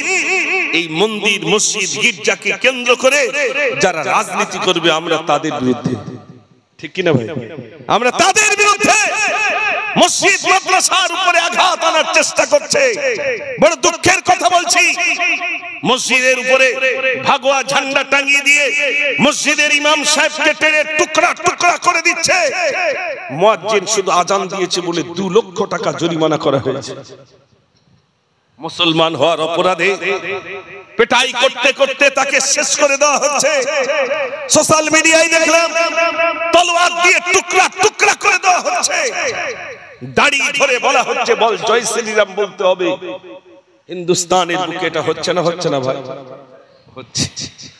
আমরা বলি, আপনারা বলুন, এ পর্যন্ত যত ইসলামী দেশ রয়েছে বা আমাদের হিন্দুস্তানের বুকে কোনদিন দেখেছেন কাউকে জোর করে বলা হয়েছে তুই বল নারে তাকবীর আল্লাহু আকবার? এটা জোরে কথা বলে কেউ দেখেছে? ওটা বেশি দিন হয় না, ও বেশি দিন হয় না। জোর করে প্রীত হয় না, জোর করে মোহাব্বত হয় না, জোর করে মানুষকে জবান থেকে বলানো যায় না। যারাই করবে মনে রাখবেন, আজ মানুষ দলে দলে ইসলাম কবুল করছেন কেন? বাবরি মসজিদে যিনি সর্বপ্রথম কুরুল মেরেছিলেন তিনি ইসলাম কবুল করেছেন আর বলছেন ওই মসজিদের উপরে আমি কুরুল মেরেছিলাম।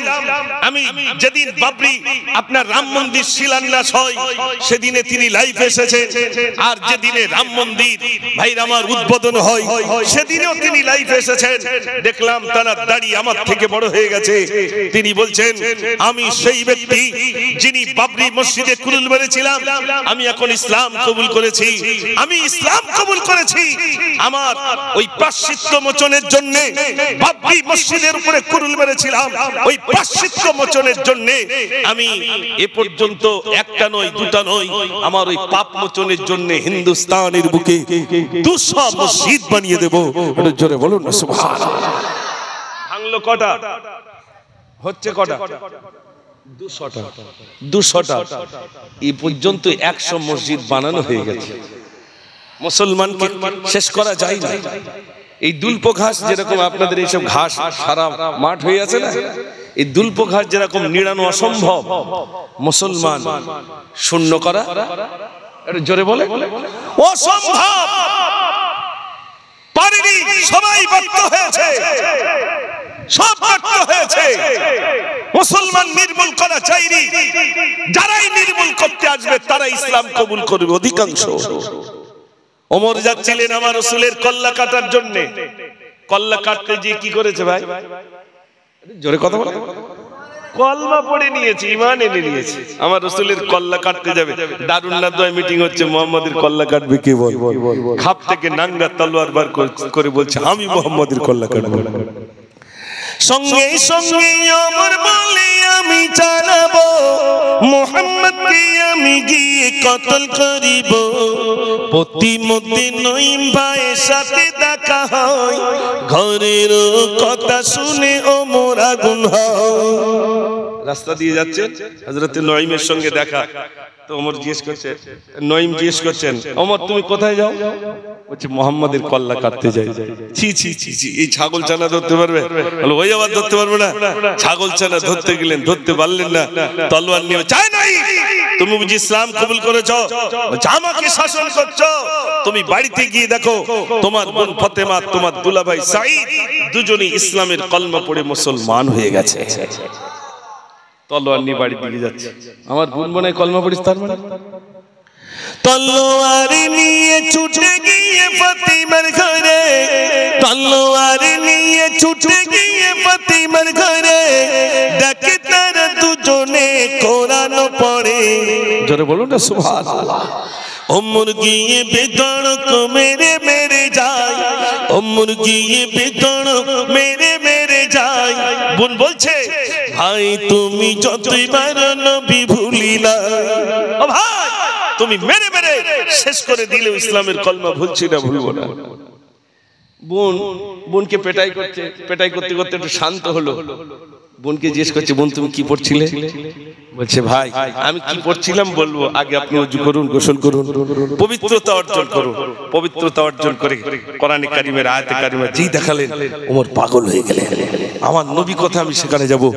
পাহাড় চড়াই পাহারা দিচ্ছেন হযরতে হামজা রাদিয়াল্লাহু তাআলা। পাহাড় চড়াই পাহারা দিচ্ছেন হযরতে হামজা রাদিয়াল্লাহু তাআলা। ইয়া রাসূলুল্লাহ, ওই ওমর আসে, ওমর যদি আপনার সঙ্গে সদ্ব্যবহার করে আমি হামজা ওমরকে ছেড়ে দেব, আর যদি অসৎ ব্যবহার করে আমি হামজা ওমরের কল্লাটা কেটে দেব। আল্লাহর নবী বললেন, ওরে আমার সাহাবী, ওমরকে আসতে দাও, ওমরকে আসতে দাও। যে ওমর আমার কল্লা কাটার জন্য আসবে, ওমর আমার কল্লা কাটবে না, বরং তার কল্লাটা আমার কদমে ছুপে দেবে। ও কি কল্লা কাটবে, কাটতে দাও। ওমর গেলেন, আল্লাহ রাসূলের হাতে হাত দিয়ে ইসলামের কলমা পড়ে মুসলমান হয়ে গেলেন, ঈমান এনেছেন। এবার বলছেন সব তো ফাঁকা হয়ে গেলি, হারা এখানে তার কেউ নেই। তাই হোক, অন্তত বসে তো জায়গাটা গরম হলো। মাশাআল্লাহ, ওরা আবার ঘুরে ফিরে আজ বসে শেষের দিকে ইনশাআল্লাহ। এতক্ষণ বসে থাকাই দেখে সারা রাত যদি ঘুম নাও আসে, এমনি দেখবেন এই মিলাদে আসলে সাহাবীকে একটা ঘুম পাবে না ভাই? কেন বলুন তো? সারা রাত তাস খেললে ঘুম আসবে বলে মনে হয়? আরে জোরে বলেন না। না, মোবাইল দেখলে মাঝে মাঝে অনেকে ঘুমিয়ে পড়ে, কিন্তু তাস খেললে ঘুম আসবে না, জুয়া খেললে ঘুম আসবে না, ক্যারাম বোর্ড খেললে ঘুম আসবে না। ওই মানুষটা শুক্রবারে মসজিদে নিয়ে যাবেন, ইমাম সাহেব যখন খুতবা পড়বে, নাহমাদুহু ওয়া নাস্তাঈনুহু ওয়া নাস্তাগফিরুহু ওয়া নাউযু বিল্লাহ, ও ঘুমিয়ে আরেকজনের গায়ে পড়বে না ভাই? তাকে জিজ্ঞেস করলে কি ব্যাপার, ক্লান্ত হয়ে গেছি তো। আচ্ছা, ঘুম শান্তিতে আসে না অশান্তিতে আসে? শান্তিতে ঘুম আসে, অশান্তিতে ঘুম আসবে। স্বামী স্ত্রী অশান্তি, ঘুম আসবে ভাই? বাপ বেটায় অশান্তি, ঘুম আসবে? সকাল হয়েছে কি করে সব বুঝতে পারবে, বলে যে ঘুম আসতে না, পুরো জিগে সব বুঝতে পেরেছি, সব বুঝতে পেরেছি। তাহলে শান্তিতে ঘুম আসে। শান্তি কোথায় আছে? আলা বিযিকরিল্লাহি তাতমাইন্নুল কুলুব। শান্তি যদি পেতে চাও, একমাত্র আল্লাহর স্মরণের ভিতরেই শান্তি নিহিত রয়েছে। একটু জোরে বলুন না সুবহানাল্লাহ। ভাইরা, আল্লাহর স্মরণ, এই জন্য বেশি এই এখন আল্লাহর স্মরণের কথা হচ্ছে, আল্লাহর কথা হচ্ছে, রাসূলের কথা হচ্ছে। এই জন্য মানুষ ঘুমিয়ে যাবে, একটু স্বাভাবিক। কেন? সমস্ত ক্লান্তি দূর হয়ে যায়। আর যখন এগুলো শোনে বান্দা, যখন কোরআন শোনে, রাসূলের হাদিস শোনে, তখন বান্দা নিস্তেজ হয়ে যায়, শান্ত হয়ে যায়, শিরা উপশিরা গুলো নিস্তেজ হয়ে যায়, বান্দা অলরেডি ঘুমিয়ে যায়। জোরে বলুন না সুবহানাল্লাহ। এই জন্য ঘুম পাবে। আপনাদের এই স্কুল, আজকের এই যে স্কুল, এটা মাদ্রাসা, এটা ইউনিভার্সিটি, এটা কলেজ, এটা সিনিয়র মাদ্রাসা বলেন আর যাই বলেন, এটা ক্ষণিকের জন্য মাদ্রাসা, ক্ষণিকের জন্য ইউনিভার্সিটি, ক্ষণিকের জন্য স্কুল, ক্ষণিকের জন্য কলেজ। এই যেটা আমরা বসেছি, এর তো সময় সে ফজরের নামাজ পর্যন্ত, তাই তো নাকি হযরত? ফজর পর্যন্ত, ওই পর্যন্ত তো বসতে হবে। খাওয়া দাওয়া তো কমপ্লিট নাকি? না, এখনো হয়নি। তাহলে আমি সবে উঠেছি, আমার বলতে বলতে প্রায় 2 ঘন্টা হতে যায়। আপনারা যে 2 ঘন্টা বসেছেন সেটা আপনাদের মনে হচ্ছে না, কিন্তু 2 ঘন্টা প্রায় হয়ে যাচ্ছে। আর মিনিট 10 আছে, 2 ঘন্টা পূর্ণ হয়ে যাবে। আমার পরে আরেকজন বক্তা আসবে, তারপরে আরেকজন আসছে, ফজরের আজান হয়ে যাবে। বেশি সময় তো নাই, অনেক। আর শুনছিলাম গতকাল বিরাট পানি হয়েছে নাকি ভাই? বিরাট পানি হয়েছে, 2-3টে করে দেখেন তিরপল্লির কি সুন্দর ব্যবস্থাপনা করেছে আপনাদের জন্য, কত সুন্দর বসার ব্যবস্থাপনা। আর কর্তৃপক্ষ কমিটি জানা আছেন, খুব মেহনত করেছেন। বলছেন কালকে আমরা এই আজকে বেলা দুপুর পর্যন্ত এই পানি কিভাবে সরানো যায় তার জন্য খুব তারা খেটেছেন, মেহনত করেছেন। তারপরে একটা সুন্দর পরিবেশ তৈরি হয়েছে, আলহামদুলিল্লাহ। তবে আমি গত 5 বছর পূর্বে একবার এসেছিলাম, রাত 2টোর দিকে মনে উঠেছিলাম, একদম সকাল পর্যন্ত ছিলাম। তো যাই হোক, 2টো থেকে আর সকাল পর্যন্ত ছিলাম। এবার একদম বলে কইয়েছি যে আমি ওই রাত্রি আর উঠবো না, কারণ আমার আরেক জায়গায় প্রোগ্রাম আছে, এই জন্য সকাল সকাল উঠবো। যদি হয় তাহলে যাচ্ছি, না তো হয়তো ব্যাগ গিয়ে দেবো। তা বললো না, আপনি আসেন। আলহামদুলিল্লাহ, গতবারের থেকে এবছরে খুব ভালো লাগছে, আলহামদুলিল্লাহ। যেন প্রত্যেকের মনের ভিতরে একটা উৎফুল্ল মন। গজব শুনবা? আমার বয়স হয়ে গেছে না? আমি ছেড়ে দিয়েছি গজল বলে। তারপরে একটা শুনবে ধলতার স্বরূপ, একটা বলবো বেশি বলবো, তোমরা সাইডে বসে গজল শুনবা, মিডিলে আসলে তো একটা বলা যায়। সাইডে বসে বসে গজল শুনলে যুবকদেরকে নিয়ে যে বলবো, আমি যুবক পাইনি প্রথমতে, সব বাপজি পেয়েছি। এই জন্য আমি আজ আর ওদিকে যাইনি, আর সেটাও খুব বেশি গুছুতি হয়নি, ঘুমও ভাঙাতে হয়নি, কষ্টটা কম হয়েছে, যার কারণে আমার বলতে ভালো লেগেছে। আর লাস্টের দিকে উঠলে ঘুমও ভাঙাতে হবে, তারপর সেলাইন দিতে হবে, তারপরে মাঝে মাঝে ইনজেকশন পুশ করতে হবে, অনেক কষ্ট। আর এদিকে তো সারা রাত ধরে জলসা হবে, তাতে কেউ থাক আর না থাক। ভাই এক জায়গায় গেছি, এরকম সারা রাতের জলসা, আমার টাইম দিয়েছে 3টে থেকে 5টা, মানে ফজরের নামাজ পড়াতে হবে, তারপরে আর 1 ঘন্টা বলতে হবে। আমি তো জানি না এরকম অবস্থা, গিয়ে দেখি 6টা লোক 6টা খুঁটিতে হেলান দে আর হাই তুলতেছে। হাই তোলা বোঝেন ভাই, এরকম গাল হা করছে, তখন বোঝা যাচ্ছে। আমি উঠি দেখতে পাচ্ছি এরকম, এ তো আর কত বড় মাঠ, এর থেকে বড় মাঠ, 6টা লোক 6টা খুঁটিতে পা লম্বা করে বসে দিয়েছে। আমি উঠি দেখতেছি রুগীর অবস্থা খুব খারাপ। তা আমি উঠি বলছি, ভাই আপনারা যদি বাড়ি চলে যেতেন, কর্তৃপক্ষ আমার আর তুলতো না, জানে ময়দান খালি, বাবা এই বক্তারা তুলে লাভ। তখন আমার দিক চোখ মোটামুটি তাকাচ্ছে আর বলছে, সব হুজুরের লোক ডাকে, আরে হুজুরটার লোক বাড়ি পাঠাচ্ছে। তখন আমার দিকে একজন বলছে, হুজুর আমরা এমনি বসে নি, বাড়ি বিরাট কুটুমির চাপ, সিট খালি নি। মানে মিলাদ হচ্ছে বলে লোক কুটুম এসছে বেশি, আর বাড়ির সিট খালি নি, তাই আর কি বসে রয়েছে, আর কি করবো, সকাল হলে বাড়ি যাবো। আচ্ছা, এইরকম মন মানসিকতা নিয়ে যদি বসে থাকে, আপনি যতই বক্তব্য রাখেন, ভিতরে ঢুকবে বলে মনে হয়? জোরে বলে না, ও কোনো মতেই ঢুকবে না। এই জন্য আমি যাওয়ার আগে ওই প্রতিবাদী গজলটা আর একবার বলবো ইনশাআল্লাহ, কেননা ইচ্ছা ছিল ব্রিগেডে একবার হবে, কিন্তু হলো না। যখন এই ময়দানে পুরোটাই বলবো, তবে জোর আওয়াজ দিতে হবে। যুবক ভাইরা একটু জোর আওয়াজ দেন তো, নারে তাকবীর। এই দেখে এবারে লাফাচ্ছে, জানে আমার কাছে জিনিস হচ্ছে, এইবার সবকিছু কাঁচা লাফাচ্ছে, দেখেছেন? আরেকবার জোরে দেন, নারে তাকবীর। আর কত যে জুলুমবাজি করবি তোরা বল, মুসলমানের চোখে আজি ঝরছে কেন জল? আর কত যে জুলুমবাজি করবি তোরা বল, মুসলমানের চোখে আজি ঝরছে কেন জল? ওরে এই দেশে কি মুসলমানের রক্ত দেওয়া নেই? দেশের উপর আসলে আঘাত বুকটি পেতে দেই। আর কতদিন দেখবো এসব হাইনার চলাচল? ভদ্রকণ্ঠে আওয়াজ তুলে আগিয়ে তোরা চল। রুখতে চাই, রুখতে চাই, রুখতে চাই, কালা কানুন আইন মোরা রুখতে চাই। রুখতে চাই, রুখতে চাই, রুখতে চাই, কালা কানুন আইন মোরা রুখতে চাই। আজ বাংলা নয়, গুজরাট নয়, অস্থির গোটা দেশ। পার্লামেন্টে বসে তোমরা নাটক করছো বেশ। মাদ্রাসার মসজিদ গুলো করতে চাইছো শেষ। ওয়াকফ সম্পদ লুটবার এক ফন্দি করছো বেশ। ইংরেজদের বর্বরতা হার মানিয়েছে আজ। মুসলিম তুমি ঘুমিয়ে কেন গর্জে ওঠো আজ? ওই চাওয়ালাবে দেশ চালালে এমনটি তো হয়। সাম্প্রদায়িক দাঙ্গাবাদী রাজ করতে চায়। রুখতে চাই, রুখতে চাই, রুখতে চাই, কালা কানুন আইন মোরা রুখতে চাই।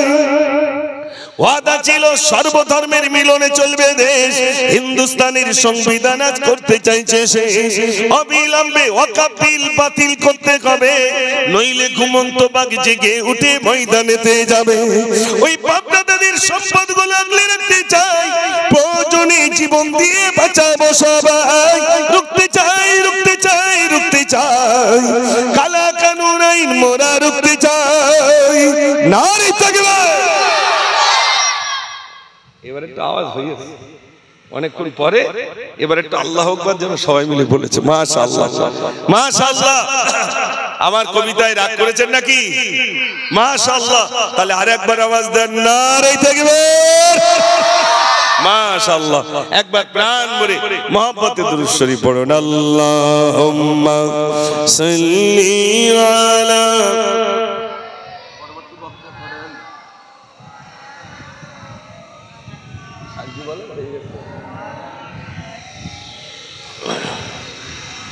মাশাআল্লাহ। বলতে বলতে অনেক দূর পর্যন্ত আপনাদের কাছে আলোচনা রেখেছি, মাঝে মাঝে কিছু কবিতা আপনাদের কাছে আবৃত্তি করেছি, বলেছি। আলহামদুলিল্লাহ খুব ভালো লাগছে আপনাদের এখানে আসতে পেরে। আর যখনই আমার ভাইরা দাওয়াত করেছিলেন বলছিলেন সেই আরেকবার আপনি এসেছেন, আর একবার এসেই পারে। আর এই সিনিয়র মাদ্রাসা, এটা সিনিয়র মাদ্রাসা তো নাকি? আবার পাশে আরেকটি মাদ্রাসা আছে, হিফজখানাও আছে, মাশাআল্লাহ একটা হিফজখানাও আছে। তারপরে বেশ আপনাদের এখানে শিক্ষাঙ্গন অনেক রয়েছে। আলহামদুলিল্লাহ আলহামদুলিল্লাহ আপনাদের ছেলেরা আপনাদের মেয়েরা এখানে পড়াশোনা করছে। আলহামদুলিল্লাহ উঁচু দরজা আল্লাহ যেন তাদেরকে বানিয়ে দেন, বড় মাপের আলেম আল্লাহ যেন তাদেরকে বানিয়ে দেন। সবাই বলুন আমিন। আমাদের মেয়ে আমাদের ছেলেগুলোকে দ্বীনি শিক্ষার সঙ্গে আল্লাহ যেন তাদেরকে দ্বীন শিখবার মতো তৌফিক আল্লাহ যেন তাদের নসিবে কবুল করেন। সবাই বলুন আমিন। এইরকম একটা সুন্দর জায়গা আল্লাহ পাক আপনাদেরকে দিয়েছেন। এখন আসেনি, কতদূর এসেছে?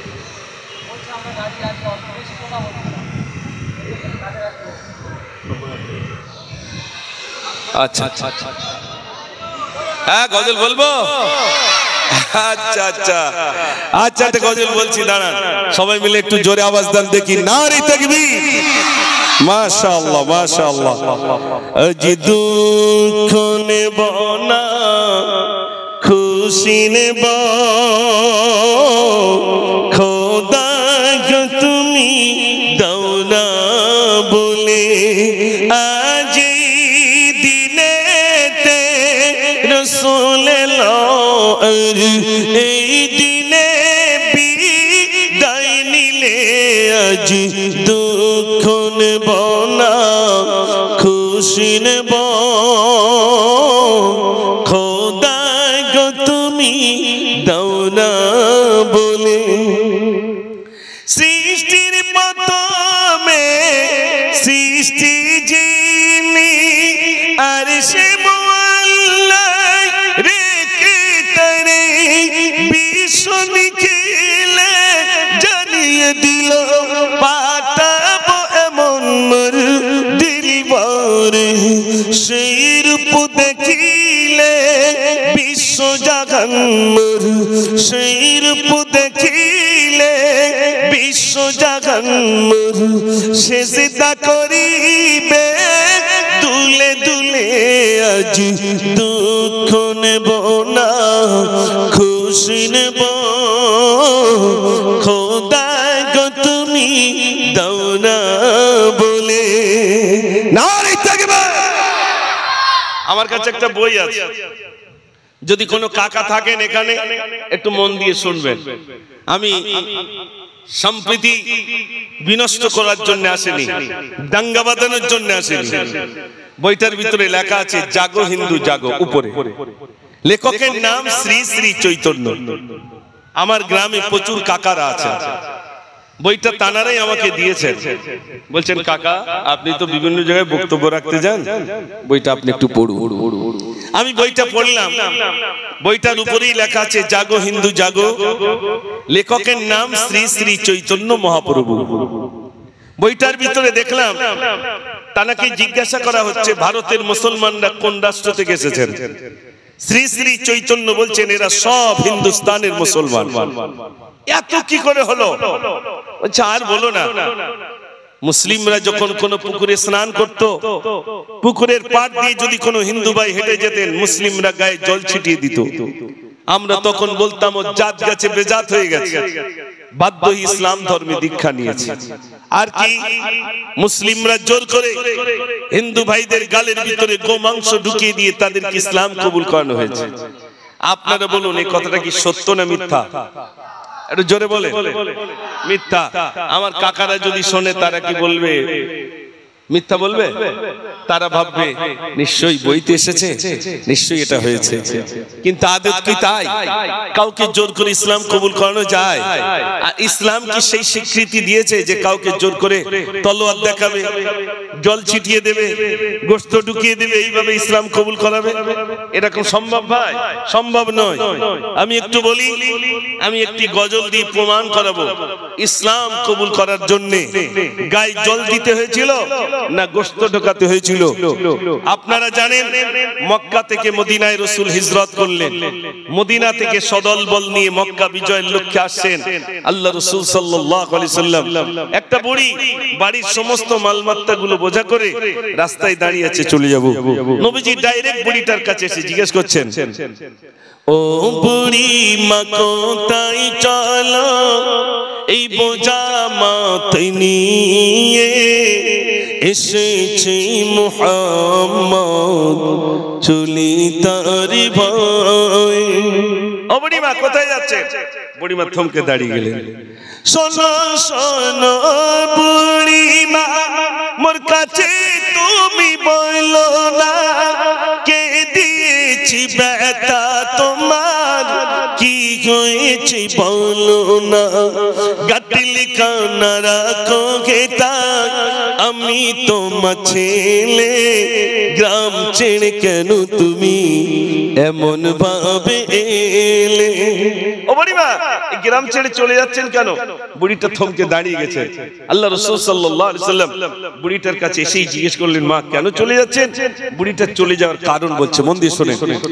বুড়িটা চলে যাওয়ার কারণ বলছে, বলি শোন বেটা আমার, চলি কিসের ভয়ে, এমন যুবক আসলো তাই চলি তারি ভয়ে, নামটি তাহার মুহাম্মদ রে, মাতা তাহার আমিনা, মোরা যাদের পূজা করি সে তো তাদের মানে না। আমরা যাদের মাবুদ বলি ও তাদের মানতে চাই, এই জন্য চলে যাচ্ছি। নবীজি বলছেন, মা চলে তো যাচ্ছেন, বোঝাটা আমার কাছে দেন, আমি মাথায় করে নিয়ে যাবো। একটু জোরে বলুন না সুবহানাল্লাহ। বুড়ি তো অবাক।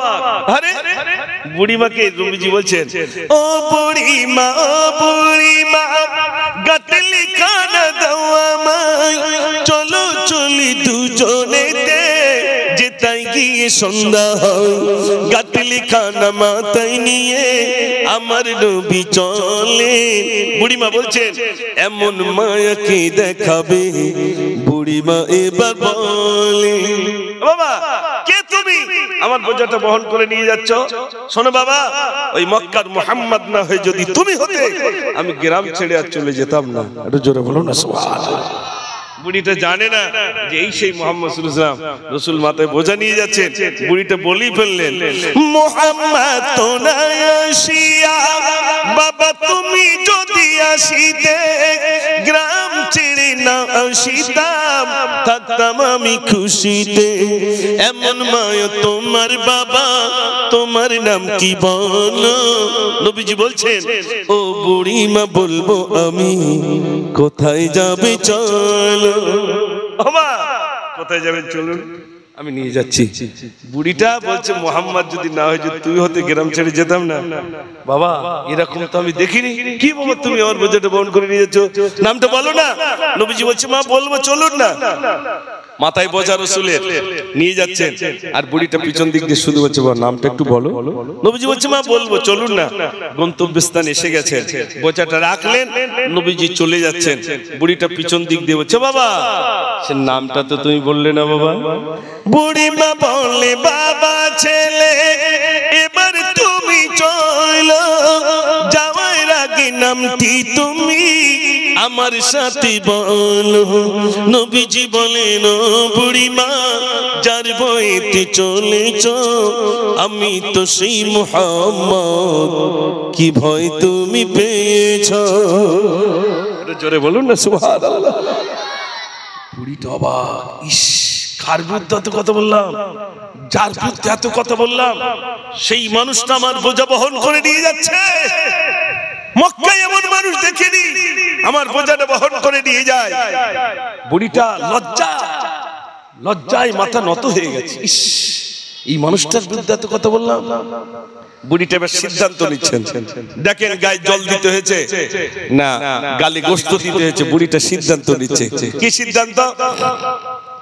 এত দয়া তোমার বাবা, আগে যদি জানিতাম, কেন বাবা ঘর গতে গাটলি খানা আনিতাম।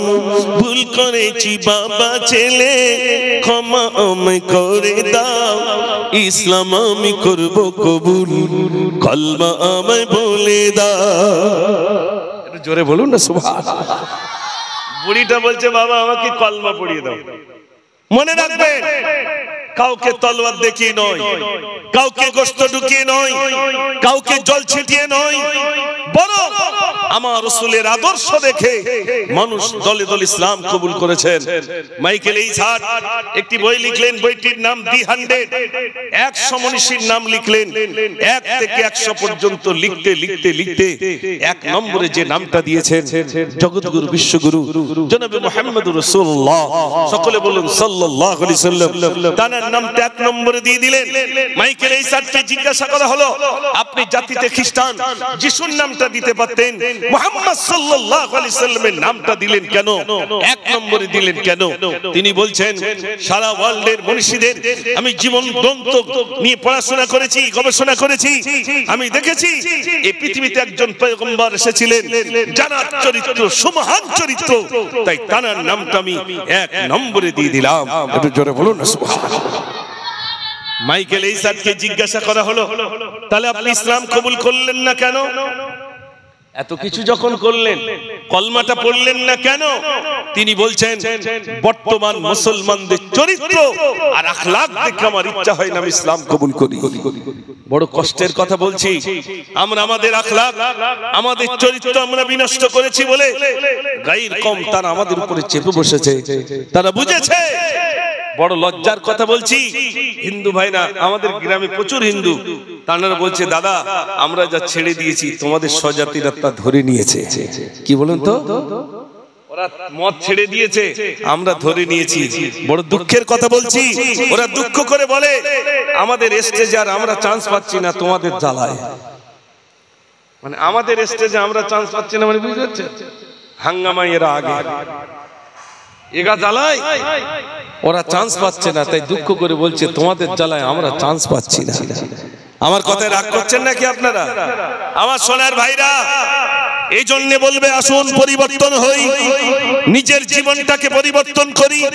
আর নয়, অনেক বেলা হয়েছে, অনেক সময় চলে গেছে, অনেক সময় চলে গেছে। আপনাদের কাছে বলতে বলতে বলে রেখে এসেছিলাম, ভাইরা আমার, ইমাম গজ্জালি রাহমাতুল্লাহ আলাইহির কাছে এক যুবক এসেছেন, হুজুর আমি একটি স্বপ্ন দেখলাম। কি স্বপ্ন দেখেছো বাবা? বলছে হুজুর আমি স্বপ্ন দেখলাম গভীর রাতে একটা বাঘ আমাকে তাড়া করে নিয়ে যাচ্ছে।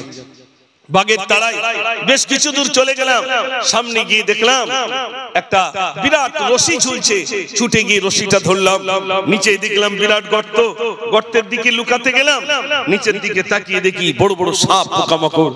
আমি নজর করে দেখলাম উপরে বাঘ এসেছে, বাঘটা হালুম করে রয়েছে, নিচেই সাপ। আমি না নিচে যেতে পারছি না উপরে যেতে পারছি। আমি নজর করে দেখলাম ওই গর্তের একটি জায়গায় বেশ কোণার দিকে বড় একটা মৌচাক, তাতে শুধু মধু। আমার ইচ্ছা হচ্ছে আমি একটু মধু সংগ্রহ করি, কিন্তু কি করব? আমি দড়িতে ঝুলে আছি, না নিচে যেতে পাচ্ছি না উপরে যেতে পাচ্ছি। ইচ্ছা হচ্ছে একটু মধু সংগ্রহ করি, কিন্তু হঠাৎ করে দেখলাম যে দড়িটায় ঝুলছি ওই দড়িটা কাটার জন্য দুটি ইঁদুর এলো, একটা সাদা ইঁদুর একটা কালো ইঁদুর। সাদা ইঁদুর আর কালো ইঁদুর। সাদা ইঁদুর কুরকুর করে দড়ি কাটে, সাদা ইঁদুরের কাটা শেষ, আবার কালো ইঁদুর দড়ি কাটে। এইরকম ভাবে কাটতে কাটতে কাটতে হঠাৎ দেখলাম দড়িটা কেটে গেল। আমি নিচের দিকে যেই পড়ে যাব আমার ঘুমটা ভেঙে গেছে। হুজুর বললেন বাবা যে বাঘটা তোমাকে তাড়া করছিল ওটা বাঘ নয়, ওটা বাঘ নয়, ওটা হলো হযরতে আজরাইল আলাইহিস সালাতু ওয়াসালাম। তোমার জান কবজ করার জন্য ছিল, তুমি ছুটে গিয়ে একটা দড়ি ধরেছিলে, ওই দড়িটা অন্য কিছু নয়, ওটাই হলো তোমার হায়াত নামক দড়ি, তোমার জীবন নামক দড়ি। ওই দড়িটাই তুমি ঝুলছিলে, তুমি নিচের দিকে তাকিয়েছিলে, গর্তের ভিতরে নিচের দিকে তাকিয়েছিলে বড় বড় সাপ পোকামাকড়, ওটা অন্য কিছু নয় বাবা, ওটাই হলো তোমার কবর। সাপ পোকামাকড়ে ভর্তি হয়ে রইল। তুমি বাম দিকে তাকিয়েছিলে বিরাট বড় একটা মৌচাক, ওই মৌচাকে শুধু মধু ভরা বাবা, ওটা অন্য কিছু নয় বাবা, ওটা হলো তোমার দুনিয়া। দুনিয়াটা ক্ষণিকের জন্য মধুর মতো, দুনিয়াটা হলো ক্ষণিকের জন্য মধুর মতো, আমার মধুর মতো তৃপ্তিদায়ক। এবার তিনি বলছেন ওই যে দড়িটা কাটার জন্য দুটো ইঁদুর এসেছিল, ওই দুটো ইঁদুর একটা কালো একটা সাদা। কালো ইঁদুর মানে হলো রাত, আর সাদা ইঁদুর মানে হলো দিন। দিন যায় রাত আসে, তোমার হায়াত নামক দড়িটা কুরকুর করে কাটে। এখানে আমরা যারা আছি আমরা প্রত্যেকে একটা করে রশিতে ঝুলছি, দড়িতে ঝুলছি। এখন সত্য কথা বলুন, সাদা ইঁদুর আর কালো ইঁদুর আমাদের দড়ি কাটছে না কাটছে না? একটু জোরে বলেন। কাটছে। কার কথার বেঁধে আছে খবর নেই, ঝপ করে কেটে যাবে ব্যাস। আর চোখের ক্ষমতা নেই, হাতের ক্ষমতা নেই, পায়ের ক্ষমতা নেই, সব ক্ষমতা শেষ করে নেবেন কে? জোরে বলে আল্লাহ। সব ক্ষমতা আমার শেষ করে নেওয়া হবে, সেদিন কেউ সঙ্গী হবে না। ওই মরে যাওয়ার পর দেখবেন ইমাম সাহেব যদি থাকে বলতে পারবেন, ওই খাটিয়ায় যখন তোলা হয় জানাজার নামাজে সবাই দাঁড়িয়ে যায়, ইমাম সাহেব ডাকে ছেলে কে আছো সামনে এসে বলে, ইমাম সাহেব বলে তুমি বলো আমার আব্বা যা ভুল ত্রুটি করেছে আল্লাহর রাস্তায় ক্ষমা করে দেন। আর যদি ব্যবসা বাণিজ্যিক ক্ষেত্রে পাড়া প্রতিবেশী হিসাবে যদি ঋণগ্রস্ত হয়ে থাকে, আর ঋণ করাটা স্বাভাবিক, যদি আপনারা পাওনাদার পেয়ে থাকেন আল্লাহর রাস্তায় ক্ষমা করে দেন। আর যদি না ক্ষমা করার হয় বলবেন, আমরা পরিশোধ করব। বলে না বলে বলে এখন ছেলে তখন বলে না, ছেলে বলে ইমাম সাহেব হুজুর আপনি বলে দেন, আমার এখন টেনশন, আমি বলতে পারবো না। ভাগ লোয়ার বেলা বলো তখন আর বলবে না ইমাম সাহেব তুমি ভাগটা আমার ঠিক করে দাও, ভাগ লোয়ার বেলা বলবে না। কিন্তু ক্ষমা চাওয়ার সময় ইমাম সাহেবের বলে তুমি একটু বলে দাও, ইমাম সাহেব বলে দিল। বাড়ি এসে বলে আচ্ছা আমি বাপের বলেছি এই 5 লাখ টাকা ঋণ করেছে, বলে দিন আমি কি করে শোধ করবো? মরিয়ে গেছে আর আমার মেরে গেছে, মরিয়ে গেছে আর আমার মেরে থুয়ে গেছে। আরে সব বোনা 5 লাখ টাকা ঋণ করেছে কার জন্য? কেউ কথা বলে? ছেলে মেয়ের জন্যই ঋণ করলো। ওই ছেলে মেয়ে এবার বলছে মরে গেছে আর আমাকে মেরে গেছে। কার জন্য ছুটছেন ভাই? কার জন্য ছুটছেন? 2 হাত দিয়ে আঁচড়াচ্ছেন। যদি টিকিট কাউন্টারে টিকিট কাটেন সেটাও ছেলের জন্য, তাই তো নাকি? এই ট্রেনে বিভিন্ন জায়গায় হকারি থেকে শুরু করে কাজ, ওই জমিতে কাজ থেকে শুরু করে যা কিছু করছি সব সন্তানের জন্য। এত কিছু করলাম, যে সন্তানের জন্য এত কিছু করলাম, সেই সন্তান আজ আমার বুদ্ধে। ভাই কত জায়গায় আমাদের দিকে একটু কবর জিয়ারত হয়, কবরস্থানি হয়, আপনাদের দিকে হয় না? ওটা হয় না, একটু কম হয়। আমি কত জায়গায় গেছি, কাকা তোমার আব্বার কবরটা কোন জায়গায়? হুজুর ওই খেজুর গাছের গোড়া কথা ছিল, মাটি টাটি ফেলে তো ভুলে গেছি। হ্যালো, জমি জায়গা সব ঠিকঠাক রেকর্ড করলে তো? হ্যাঁ, জমি জায়গা সব রেকর্ড কমপ্লিট। আমার বড় চাচা 2 শতক করে খাচ্ছে, ছোট চাচা 1 শতক করে খাচ্ছে, মানে কোন চাচা কত শতক করে খাচ্ছে ওগুলো সব ঠিক বলে দিয়েছে। শুধু বাপের কবরটা কোন জায়গায় ওইটা তার ছেলে ভুলে গেছে। বুঝতে পারছো? বাপের কবর কোথায় ছেলে ভুলে গেল?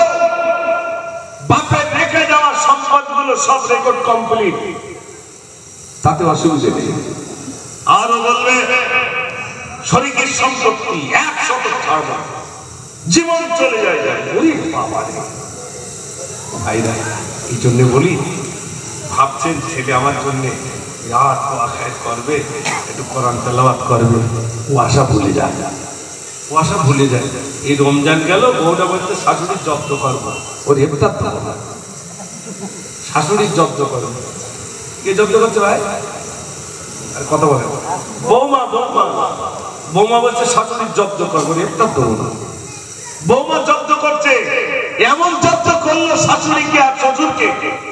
মরে যাওয়ার পরে শাশুড়ি মরে গেছে, তা সব মেয়েরা বলছে যে তুই তো শাশুড়ি খুব কষ্ট দিয়েছিস, এবার একটু ক্ষমা চাই। আপনার যদি ক্ষমা টমা চায় না, হ্যাঁ মরে যাওয়ার পরে ক্ষমা চায় বলে, বেঁচে থাকতে সময় পায় না, মরে যাওয়ার পরে ক্ষমা যাচ্ছে বৌমা, ঠিক 5 তারিখে বলছে আমার আমি যে ভুল করি ক্ষমা করে দিই। শাশুড়ি বলে বলছে শুধু মরে গেছে তাই না, তার ঠ্যাংটা কোথায় লাগছে বুঝবে, শুধু মরে গেছে তাই।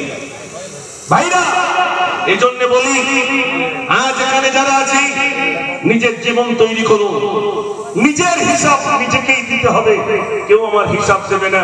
এই জন্য মসজিদের সঙ্গে সম্পর্ক রাখুন, পাঞ্জেখানে নামাজ আদায় করুন, আল্লাহ পাক যেন আমাদের পাঞ্জেখানে নামাজি হিসাবে কবুল করেন, বলুন আমিন। একটু জোরে বলুন আমিন।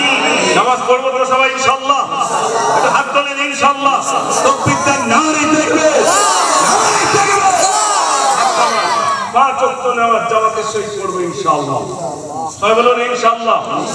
দাড়িতে তো কি আছে, গেঞ্জি পরে আছেন তো কি আছে, প্যান্ট পরে রয়েছেন তো কি আছে, ওটা পবিত্র হলেই আমার আপনার জন্য না। মসজিদের সঙ্গে সম্পর্ক রাখুন, সম্পর্ক রাখবেন মসজিদের সঙ্গে, আস্তে আস্তে আপনার জীবনের অন্যায়গুলো সব দূর হবে। সম্পর্ক ছেড়ে দেবে, দুনিয়ার আবর্জনাগুলো আপনাকে গ্রাস করে দেবে। এই জন্য রাসূল করিম সাল্লাল্লাহু আলাইহি সাল্লামের শেষ নসিহতটাই ছিল সালাত, সালাত, সালাত, আকিমুস সালাত, নামাজ, নামাজ, নামাজ, নামাজ আমাদেরকে পড়া লাগবে। এই জন্য সকল ভাইরা নিয়ত করুন, বাড়িতে যদি 5 জন সদস্য থাকে 5 জনই নামাজি হবে, 5 জনই নামাজি হবে। আর আমাদের 5 জন সদস্য 4 জন বেনামাজি, সে বুড়ো চাচা, উনি যে মসজিদ যাচ্ছে আর এখানে নামাজ কালাম নেই। ঠিক বলছি না বলুন? শুক্রবারে জুমার দিন চাচা ডাল ফেলতেন, মাছ ভাত, ওদিকে মসজিদে আজান, সবাই বলছেন তো চাচা চলো জুমার দিন পর্যন্ত, জুমার কথা মনে নেই, জুমা এই জুমা থেকে ওই জুমা পর্যন্ত গুনাহ খাতা আল্লাহ ক্ষমা করে দেন। ভাইরা আমার এরকম নামাজি আল্লাহ যেন বানিয়ে দেন। এশার নামাজ পড়বে আর মনে মনে করবেন ফজর পর্যন্ত এই আমাকে আর নাও রাখতে পারে, এশার নামাজ অন্তত ভালো করে পড়ি, হয়তো ফজরের নামাজ আমার নসিবে জুটবে না, আবার নাও জুটতে পারে, জুটতে পারে নাও পারে। এশার নামাজের ভিতরে আমার যেন কোনো ত্রুটি না থাকে, এশার নামাজ আমি সুন্দর করে পড়ে নেব। আবার যখন ফজরে আপনার ঘুম ভেঙে যাবে, ফজরের নামাজ আদায় করবেন আর মনে মনে করবেন যোহর পর্যন্ত এই দল আমাকে নাও হায়াত রাখতে পারে, যোহর পর্যন্ত হয়তো আমি নাও বাঁচতে পারি, অতএব ফজরের ফরজ নামাজটা আমি সুন্দর করে পড়ে নেব। আল্লাহ যদি আপনার জীবনে যোহরটা পাইয়ে দেয়, যোহরের নামাজটা সুন্দর করে পড়বেন আর মনে মনে করবেন আল্লাহ হয়তো আমার আসর পর্যন্ত নাও রাখতে পারে, অন্তত আমি যোহরের নামাজটা সুন্দর করে পড়ে নেব। কোন মানুষ যখন নামাজ পড়ে আপনার ভিতরে যদি এই কথাটা উদয় হয়, আমি হয়তো এই অক্ত পর্যন্ত নাও বাঁচতে পারি, অন্তত যে ওয়াক্তে আল্লাহ আমাকে হায়াত রেখেছে ওই অক্তেরই নামাজটা আমি সুন্দর করে পড়বো। এবার বলুন বলুন, ওই টেন্ডেন্সি ওই নিয়ে যদি কোনো বান্দা বান্দির অন্তরে এসে যায়, এই বান্দা বান্দি কি কোনোদিন অন্যায় কাজ করতে পারে? একটু জোরে বলে। আর যদি অন্যায় হয়ে যায় আল্লাহর কাছে অনুযায়ী করবে আর কাঁদবে, বলবে আল্লাহ তুমি ক্ষমা করে দাও, আল্লাহকে বলবো আল্লাহ তুমি ক্ষমা করে দাও, আমি অন্যায় করেছি আল্লাহ তুমি ক্ষমা করে দাও। আল্লাহ রাব্বুল আলামিন বলে বান্দা তুই কাঁদ, তুই অন্যায় করেছিস, তুই অন্যায় করেছিস, বান্দা তুই কাঁদ। বান্দা ক্রন্দন করবে, বান্দা কাঁদতে পারবে না, বান্দা বলবে আল্লাহ আমি তো কাঁদতে পারি না। আল্লাহ রাব্বুল আলামিন পরিশেষে বলবে বান্দা রে কাঁদতে যদি না পারিস কান্নার ভঙ্গি কর, ওই বাহানা আমি আল্লাহ তোর অতীতের ত্রুটিগুলো আমি রাব্বুল আলামিন ক্ষমা করে দেব।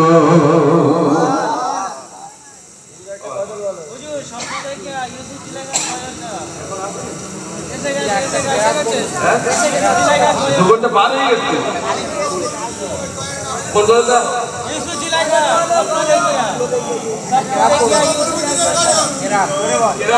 ভাই কেরাম শুনবে,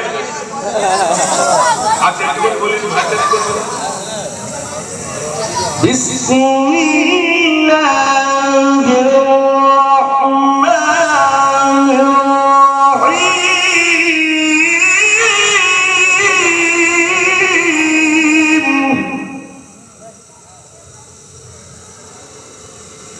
আল্লাহু আকবার, বিসমিল্লাহ।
اهدنا الصراط المستقيم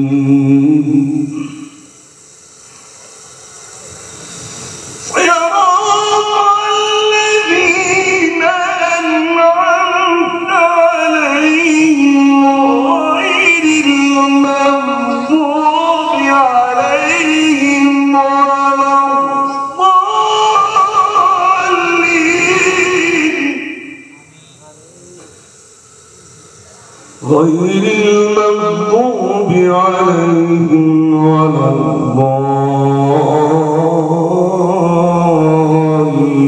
الضالين صدق الله العظيم দুগলটা বাদ তারপরে আর কেরাত পড়া যায় দম থাকে কোনটা ফেমেছে ওমরেটা বলিস তো ওইটাই শিশু নবী অল্প বলিস তো দেখেছেন লোক মাঝে পুরো করেন তার মানে বল ধরে ফেলে যে তুমি বেশি বলবো মাশাআল্লাহ দেখে আমি গজল বলে ছেড়ে দিয়েছি কেন জানেন বয়স হয়ে গেছে তো আর বলতে পারি না কিন্তু এতক্ষণ যে আলোচনা রেখেছি তাতে কি আপনার কষ্ট পেয়েছেন পুরোপুরি মুখস্থ নেই ভাই একটুখানি বলছি যতটুকু মনে আছে ততটুকু বলছি জি ভাই একবার জোরে দেন না রে তাকবীর এই জোরে বল লাফালি হবে না জোরে আল্লাহু আকবার বলতে হবে না রে তাকবীর আর একটু জোরে না রে তাকবীর মাশাআল্লাহ মাশাআল্লাহ আমার এই তো মাশাআল্লাহ তাকবীর দেন না রে তাকবীর আমাদের জনাব প্রাণপ্রিয় জনাব হযরত হাফেজ মাওলানা মুহতারাম সিদ্দিকুল্লাহ সাহেব জোরে বলুন জিন্দাবাদ নারে তাকবীর মাশাআল্লাহ ভাই সুদূর বর্তমান থেকে আপনাদের খেদমতে এসেছেন আমি উত্তর চশমার মানুষ আপনার দক্ষিণ চশমার মানুষ ভাই এসেছেন বর্তমান জেলা থেকে ভিন্ন ভিন্ন জেলা থেকে আলহামদুলিল্লাহ ভাই আপনাদের কাছে আলোচনা রাখবেন ওই এক কলি বলছি যেটা মনে আছে সেটা স্বপ্ন দেখিয়া ইউসুফ নবী পিতাকে ডাকিয়া কহিল তাহলে 5 বছর আগে শুনেছিলেন তাই তো স্বপ্ন দেখিয়া ইউসুফ নবী পিতাকে ডাকিয়া কহিল 11টি তারা চন্দ্র সূর্য আমাকে সিজদা করিল আমাকে সিজদা করিল স্বপ্ন শুনিয়া ইয়াকুব নবী ইউসুফকে কয়ে টানিল হঠাৎ করিয়া 10 ভাই মিলে মরিব চিন্তা করিল মরিব চিন্তা করিল যুক্তি করিয়া 10 ভাই মিলে বলিল ইয়াকুব নবীকে বাগান করিয়া পিতাকে বুঝাইয়া নিয়ে গেল কেনানের জঙ্গলে নিয়ে গেল কেনানের জঙ্গলে 10 ভাই মিলে যুক্তি করিয়া ফেলিল অন্ধ কুয়াতে মালিক নামক এক সওদাগর তো আসিল কুয়ার পাশে আসিল কুয়ার পাশে সংক্ষেপ করলাম যতটুকু বলেছি আমার গলার ভিতরে যদি কি হয় এই 2 ঘন্টা 20 মিনিট আপনাদের কাছে আলোচনা রাখলাম, দুটো একটি না তো বললাম, বলার ভিতরে ত্রুটি হলে ক্ষমা করবেন, আমার জন্য দোয়া করবেন। আল্লাহ পাক শোনার বলার থেকে যেন বেশি বেশি আমল করার তৌফিক আমাদের নসিবে কবুল করেন। সকলে বলুন আল্লাহুম্মা আমিন। সবাই জমে বসুন।